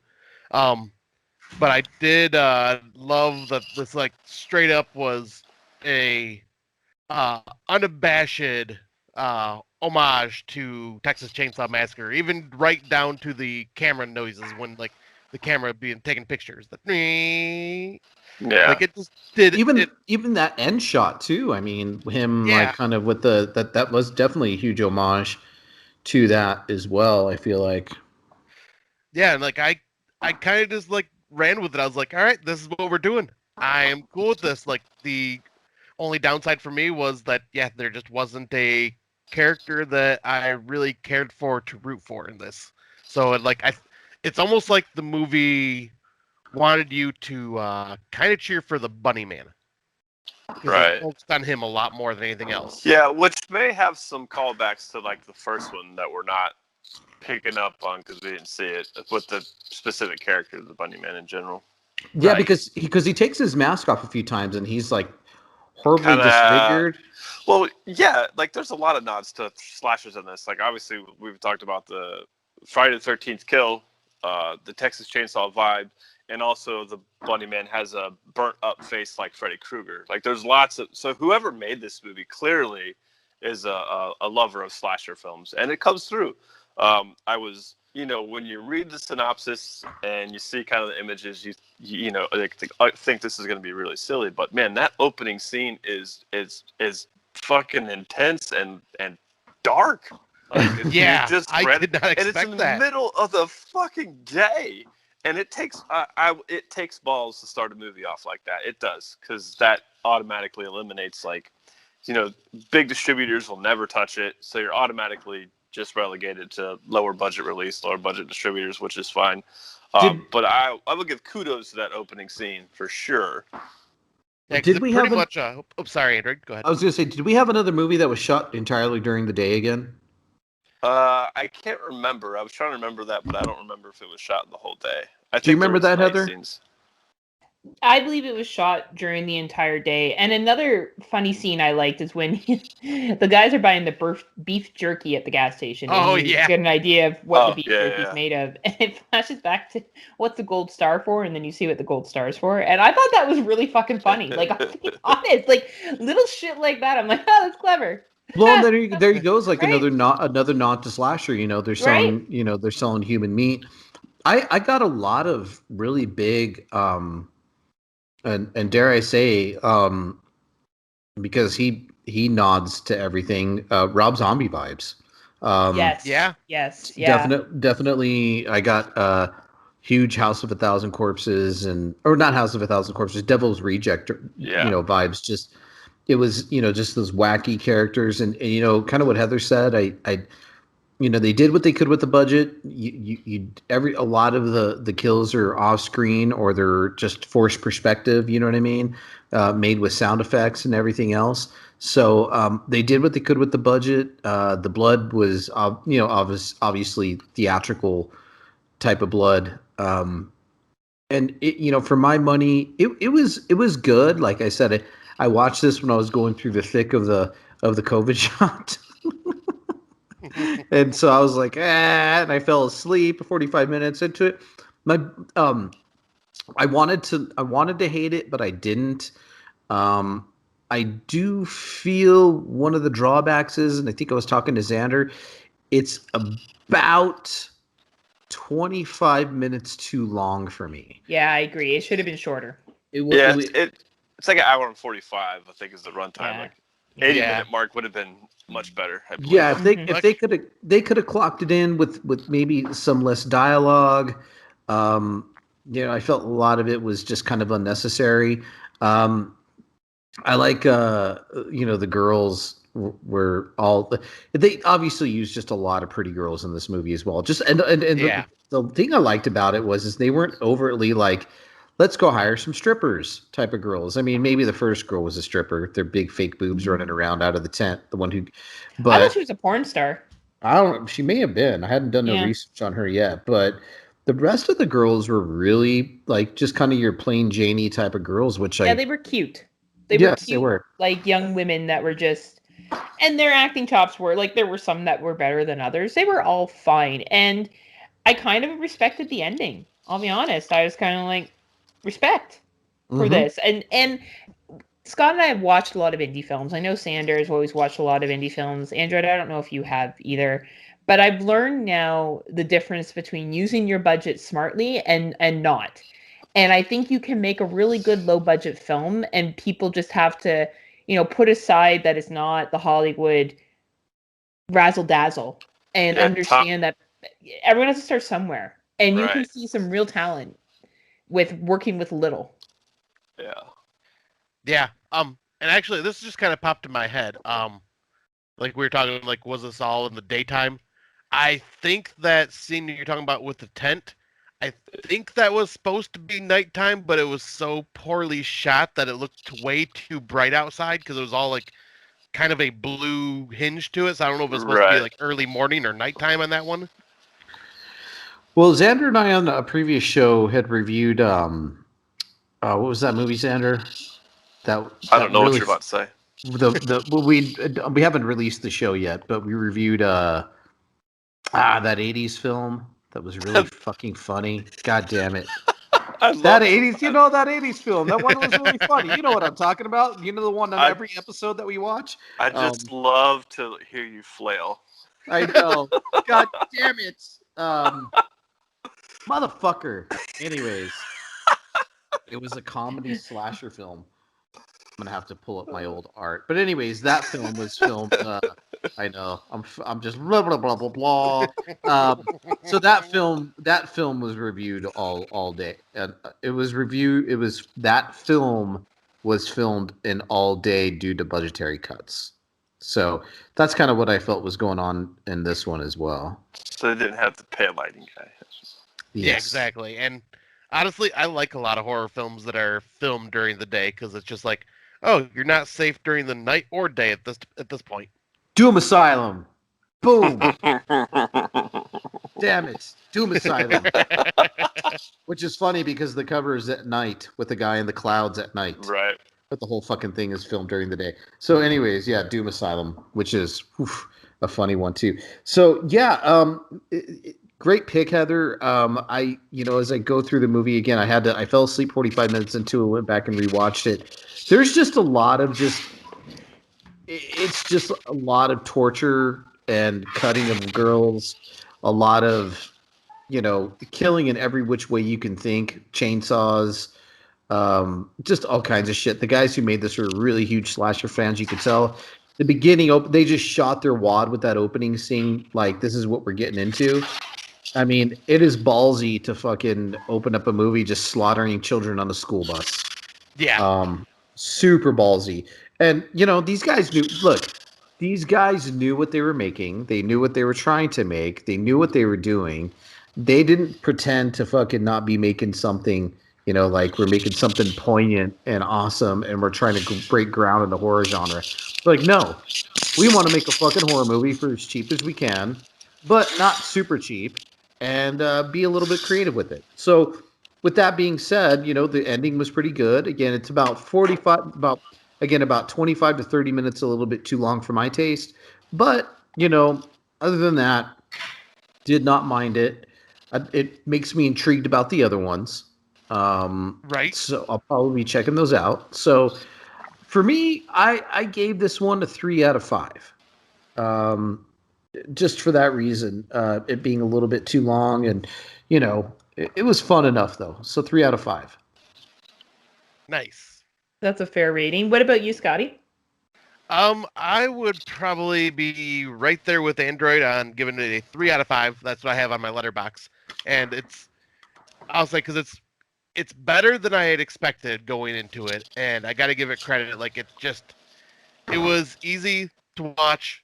Yeah, it could have been a little shorter. I would say probably like cut 10 minutes because I looked up the runtime and it's exactly 90 minutes. I think the part that made it feel like it was longer for me was watching it on Tubi, so there was the constant commercial breaks. Yeah, fair. Yeah.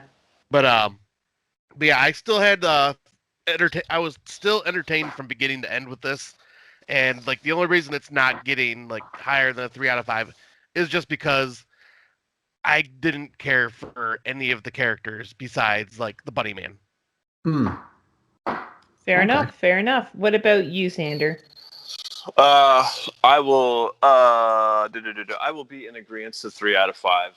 One of the things that hasn't been mentioned yet, and I'll bring it up here, is there's actually a couple shots that are framed really damn well and are really cool scenes. And one of them that comes to mind is when the Bunnyman gets back to the farmer guy and they're sitting in the barn at that long table with one of them on each end of it, and he's having like this long conversation with the Bunnyman on the other end, who's just like not moving and very like no emotion, but just the way that whole scene looks and the way the light is slowly coming in like through the barn, it's just framed great. And like a still shot, I'd be like, oh, that's a really cool shot. And that happens several times throughout the film. So like like we've said, like the guys that made this, they're not idiots, right? I mean, you look at the name of the movie and what the kind of concept is, but they do know there's some skill here, and I appreciate that.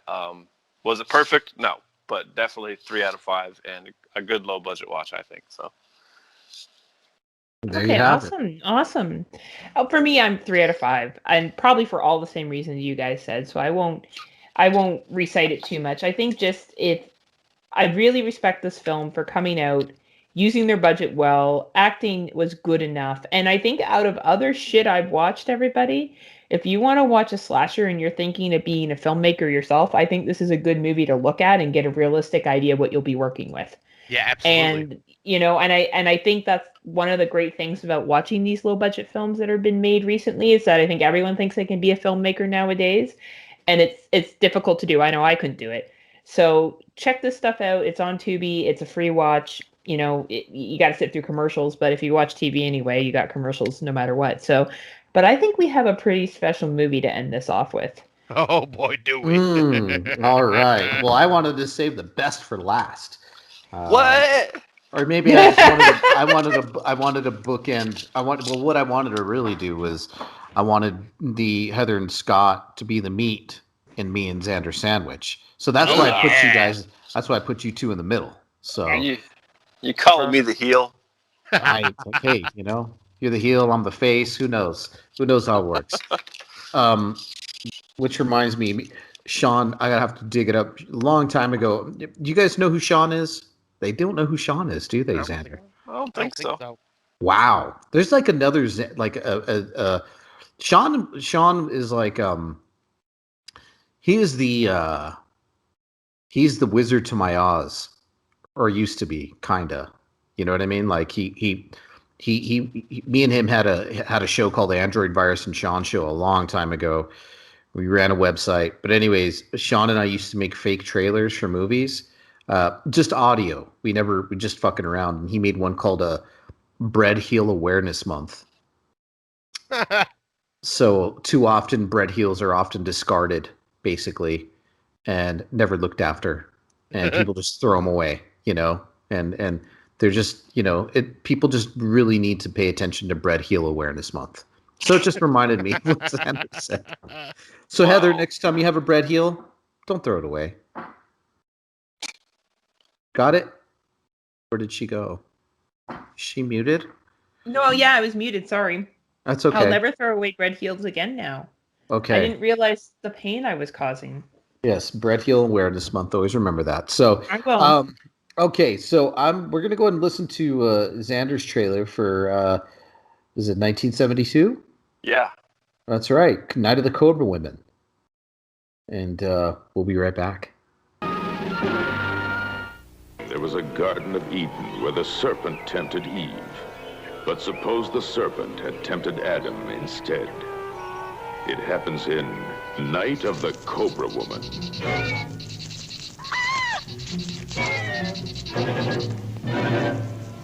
Venom in her veins and lust in her eyes. A woman of flesh becomes a venomous viper.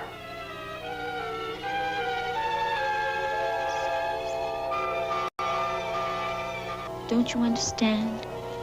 Only a human lover could restore my human skin. There is only one antidote for her poison, and few men have enough of it. Plunging her fangs into warm flesh, she sucks the life from the bodies of men. You made love to another man? I had to stay human. She comes to entwine men in her arms. They wanted love. She gave them terror and death. Watch out! Do you think you could love me? She loves through a veil of venom, leaving a trail of horror. Only another woman could combat the curse of the Cobra Woman.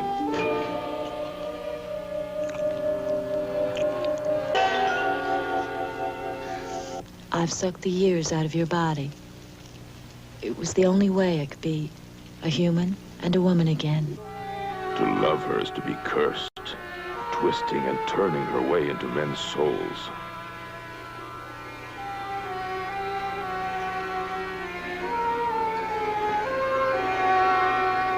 As long as I'm alive, you'll feed off my venom and stay young. But I don't want to change. Of course, if you want to escape from me, you still can. If you dare.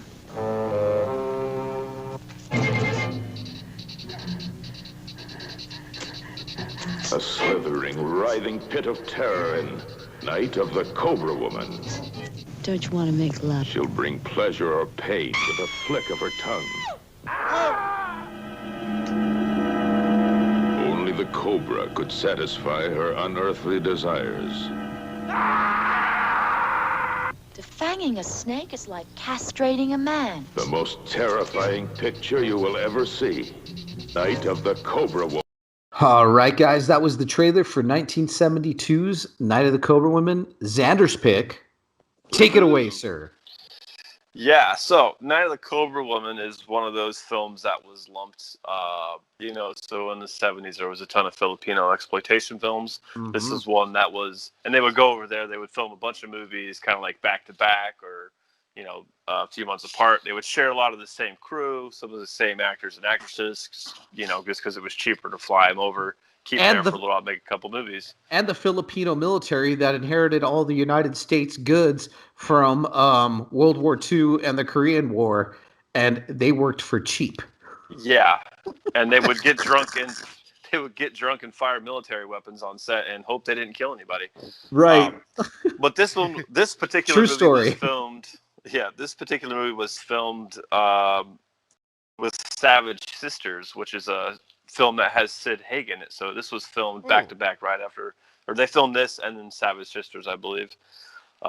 And then also Roger Corman is attached to this flick. Mm-hmm. Yeah, I seen his name pop up. I was like, what the hell?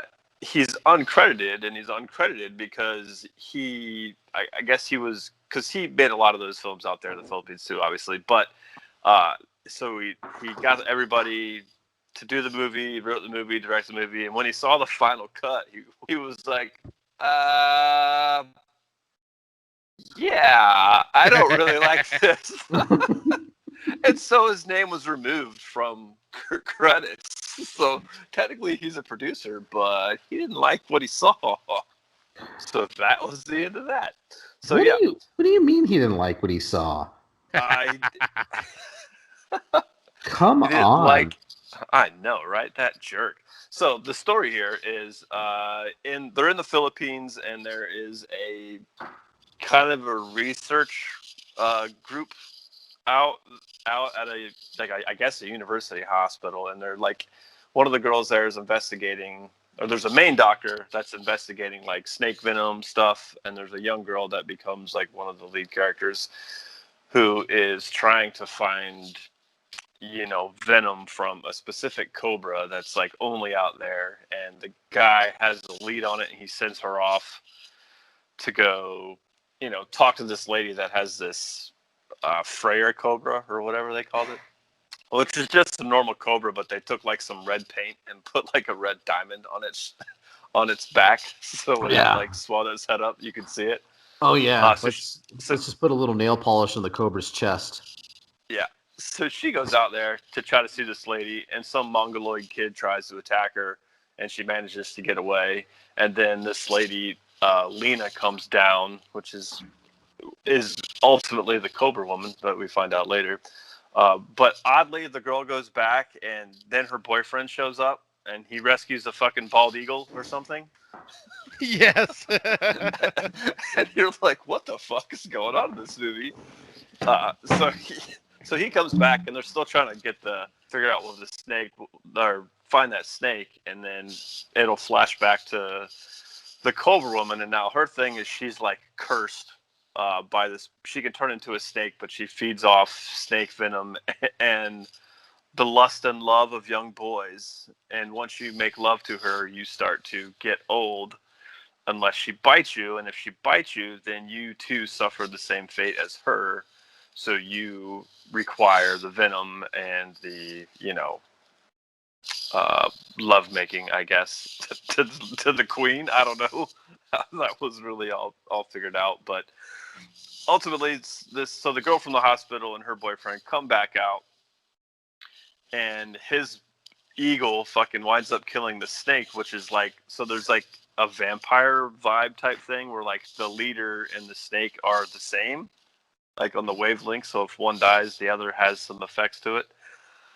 So in order to survive, Lena has to go like make love to young boys, and she obviously is going to make love to the young student's boyfriend. And so he basically gets sucked in by her, and the whole movie is just the Cobra Woman trying to seduce people to stay alive. And when she does do this, there's really not a whole lot going on in this movie. It's not very long. It's not very like what I'm describing the movie, that's just the movie. There's not much going on. There's a lot of conversation that doesn't really matter about anything. There's a lot of let's dip your arm in some Elmer's glue and peel it off. By the way, I threw it up in Instagram, and I had mentioned Xander. I didn't know if you had an Instagram, Scott. I do. And Heather. But I mentioned Xander and Heather in it that I was just, why am I just finding out about Marlene Clark, the one who plays the Cobra Woman? Yeah. She is very much as beautiful to me as, not as Pam Grier, but she was like a poor woman's Pam Grier. She's in other films, so yeah, definitely seek it out. But when she is like seducing these dudes back like to the Elmer's glue thing, like, so right before she like mates, like she basically starts shedding her skin. Mm-hmm. So she's like peeling her skin off all the time, and ultimately she kind of gets the young university's nurse's boyfriend to kind of fall in love with her, and then the Mongoloid kid winds up coming back. Wait, what does he do? He chops. He up just a shows snake up and, randomly throughout the entire thing. Yeah, like the boyfriend comes back and is like, "I don't want to be with you anymore," and then he freaks out and chops the snake to death, and then, you know, the story unfolds in a weird way. But like, there truly is not much to this movie. Like, the cool scenes are basically the Cobra Woman sleeping with people and peeling her dead skin off. Which I have to say, these guys like are just like so in love with her, but it's like you feel this like skin peeling off, right? Wouldn't you guys be a little bit disgusted by this? Right, yeah. Like, it doesn't even phase some of the guys. Like, oh, hey, let me help you get that off out of the way. Right, let me use Let's my seal teeth. it up for you. Yeah, This is the 70s, guys. No one worried about that shit back. So the Mongoloid kid, and you may or may not recognize him. He is Vic Diaz, and he is a mainstay in Filipino exploitation films. Like he's like in every he's in Big Birdcage, isn't he? He's in Big Birdcage, and he plays. No shit. Dude, he plays the gay jail guard in the Big Birdcage when they try to like intimidate, show them their boobs. He goes, "That might work on me, honey, but I'm not a normal man." And like I'm just like, oh yeah, he's a gay dude. It was great. Yeah. Your tricks won't work on me. He looked like totally gays it up in that movie. But yeah, he's in all those movies. Night of the Yellow Beast, everything, dude. Yeah. I mean, Night of the Cobra Woman, you know, everything, all that shit, bro.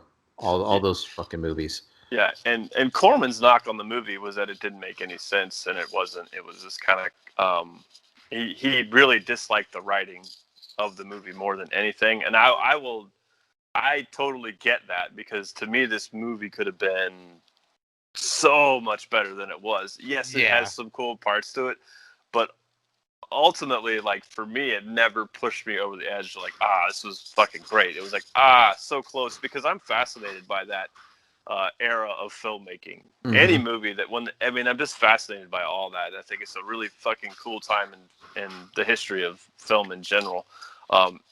So like, I was excited to finally sit down and watch this. I've seen parts of it before, but I've never watched it from beginning to end. It's still quirky, and it still has that weird 70s vibe, and I was hoping for a little more. What did you guys think?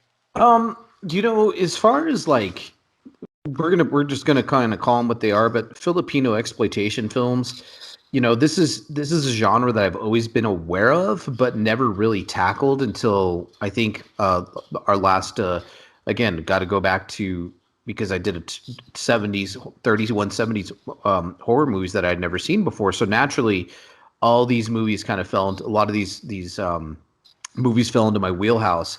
And, I'm aware of the Big Birdcage, Black Mama, White Mama, like all these movies that were filmed, in the Philippines. But, for me, I knew what I was getting into, first of all.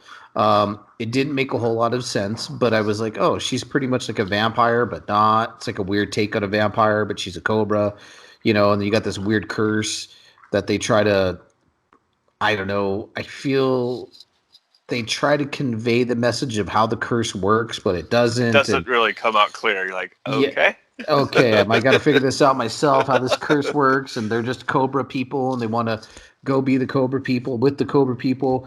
I'm always doing my research when I'm watching these movies, and generally that kind of always puts me over the edge of, is this going to be really good or really bad? Because I'm a huge fan of what goes into these films, right? I'm a huge fan of just how they're made and the work that goes into it. If it's just a piece of garbage film made by piece of garbage people, like, I'm kind of like, eh.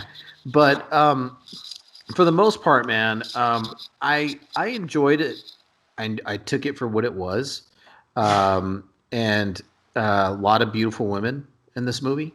Could have done without some of the animal death, because those were real cobras that they were chopping up. Yeah. And I think it also is a monkey too, I think. Yeah. That poor monkey. They injected him with something or gave him makeup. I hope the monkey was just heavily. Yes, I don't know. By the way, if you guys may or may not know, the retired actress who played the nursing student or the doctor in the hospital, her name is Joy Bang. And that is actually Jimi Hendrix's girlfriend. No way. Mm-hmm. I was like, Jimi Hendrix's girlfriend. Which is, Wow. I'm like, that's kind of weird. Yeah, you can just Google her and pictures of her and Jimi Hendrix all over the place. That was one of his many girls, I guess. Oh, it's just... Yeah. So, yeah, man, I gave this movie, for me, it's going to be a 3 out of 5.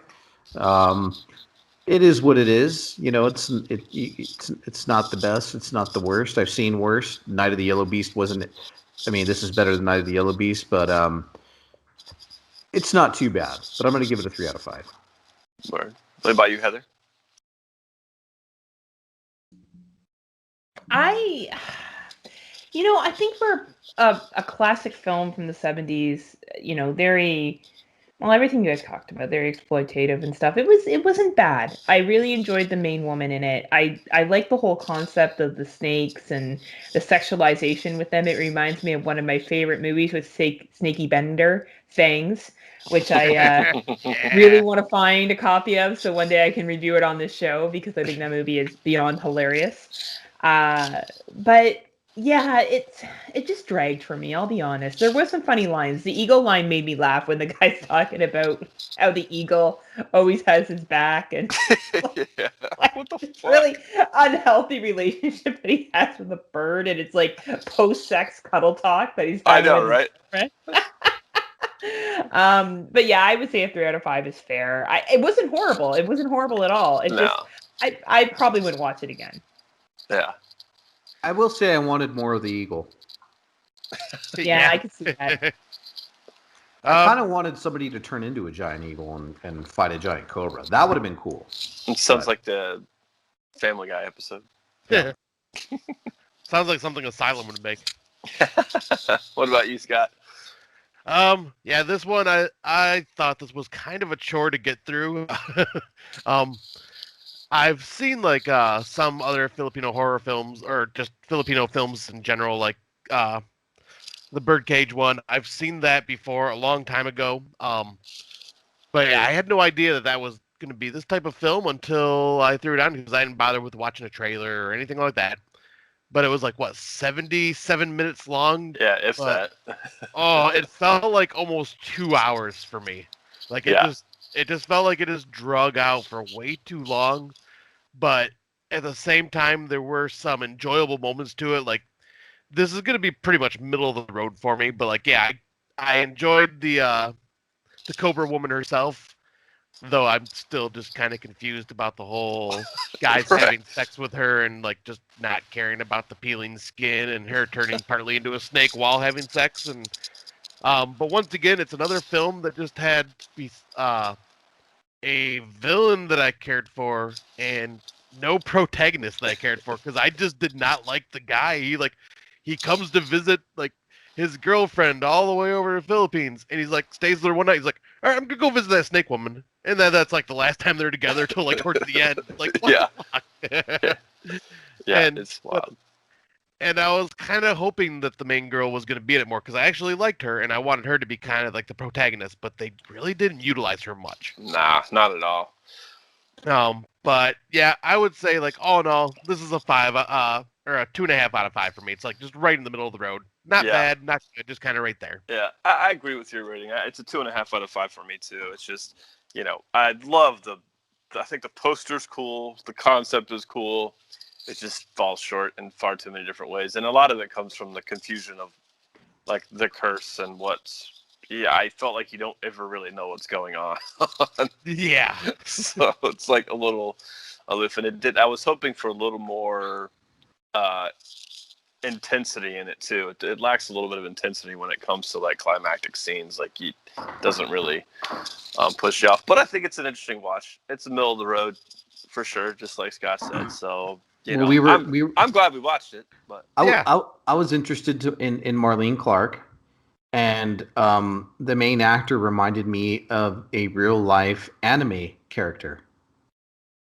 I had to question to myself, was that a real, like, were his eyes real? He just looked weird to me. I don't know about you guys. The guy that was the guy that was decaying. Yeah, the main guy. Oh, yeah.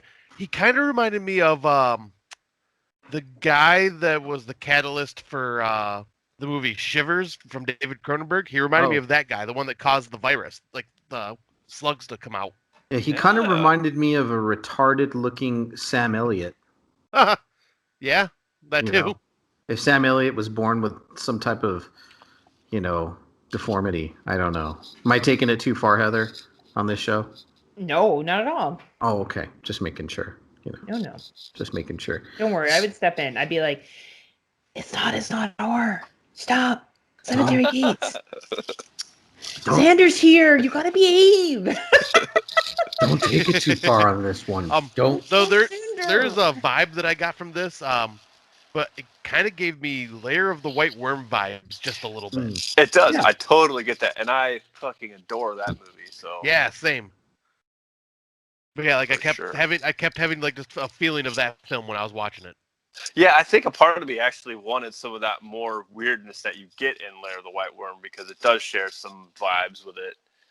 Like, because that movie's fucking crazy sometimes. You're just like, Jesus Christ. Yeah.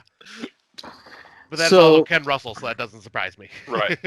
So, so I think I gave it the highest rating, about number 3, huh? Yeah, you and Heather both, I think. You and Heather gave it a 3. Nice. Well, great movies, great picks tonight, guys. It was really cool doing a little collaboration with you. Yeah, I'm so Awesome. happy to Yeah, it was finally so do this with awesome. you guys. I'm Yeah, sorry, Heather. thanks for coming. Yeah. Yeah. Thanks for letting me bring Scott. You were I feel contractually happy. obligated. I feel happy to be included. Oh, Well, we and- love you both. Yay. But me more.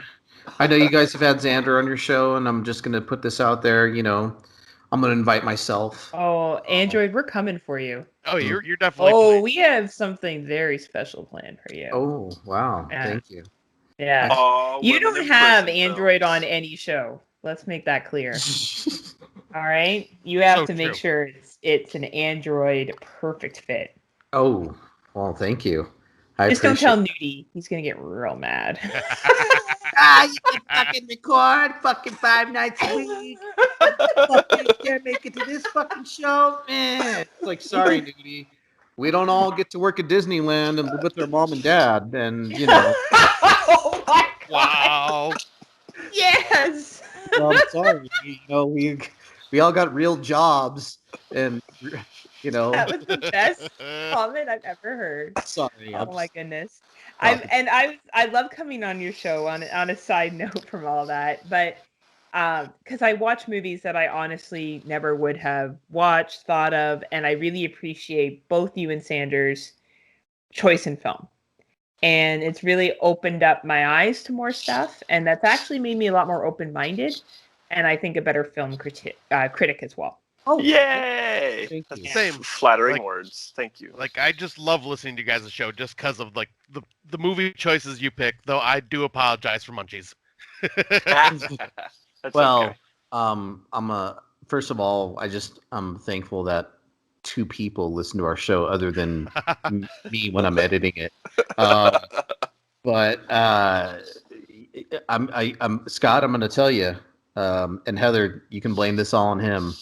And if one of you guys have a notepad, you can jot this down, whether it's a notepad on your phone or just if you got a pen at your desk. Are one of you ready? I'm getting my notepad open right now. Okay. All right. All right. So there's 2 films that Scott and Heather need to review. Boy. And this is for Revenge for Munchies. Okay. Oh shit. All right. And I'm gonna let you know one of these films I hate. I fucking hate it. And it's called The Las Vegas Serial Killer. Okay. Awesome. So this sounds like a perfect Patreon special to have Android on. Excellent, Android. What's the second one that you want us to review with you? And the second one that want you guys to review is one that Xander I don't think has ever forgiven me about to this day. I made it up in many ways to him. You have. But it's called Robo Vampire. Oh boy. And you can find both of these on YouTube, I'm sure, for free. I don't know if you're going to find them anywhere else, to be honest with you. Well, Scott loves YouTube a lot. Yes. So, I do. I find a lot of gems there. So, Robo Vampire and the Las Vegas Serial Killer. And, you know, I'm not saying you guys have to, but it's more of a challenge and also a fuck you to Scott for suggesting much. More so the latter. Right. Oh. And at the beginning of the show, you ladies had mentioned. Oh, sorry, Scott. I didn't. That you wanted to tell Xander on me about something. No, we won't do that on this show. Oh. I won't do that on this show. No. God damn it! He wants to be the bunny man. Including jumping onto the school bus. He was asking us if we thought that would be that bad of a thing for him to do. Is that too far? Too much? And I was like, well, you know, I don't know. It's in the desert. No one will see it. Son of a bitch. They got heart, Xander. They got heart. You know what? You guys passed the loyalty test because... Rose before hose. Yeah, no, you passed the loyalty test. And I say this with all love in my heart because I told Xander what you guys were going to do to me. And me and Xander were going to do a pro wrestling type work, and he was going to get mad at me, and we were going to get pissed at each other on the show and have a fight and have both of you talk us down. Oh man, I would love it. I want to be a heel though. And we were going to swerve you guys, but you guys are like, no, we don't have the heart to tell Xander. I'm like, you know what? These are a couple of good seeds, Xander. You know why? It's because Xander bought the same costume for his dog, and you guys got to choose the one special that you can tell us about. However, I think it was easier for Xander to buy a Confederate flag fucking... He would just buy a flag and put it around his dog. Yeah, I think it would be a lot easier for him to... That's what's funny, like in New Mexico, you can't not find that shit anywhere. That's why it's so funny. You're like, what the fuck is this? Like, you know what I mean? Like, but out in fucking Georgia, I'm sure you can find those motherfuckers everywhere. Dude, there's a guy, it's up in a small town up in North Georgia, and you can raft up there and it crosses over the Tennessee and Georgia line. And there's like a shitty gas station up there, and this dude sells like Confederate flag Crocs, Confederate flag license plates, pillows. He has every fucking thing you could imagine with a Confederate flag on it. You're like, what the actual fuck? What the hell? There you go, Android. I wouldn't go that far. The next time I go by there, I'll take unfashionable a picture. and racist all at the same time. Come on now. I'm kidding. Come on now. I just take the like what it's like. I have no skin in that game. At all.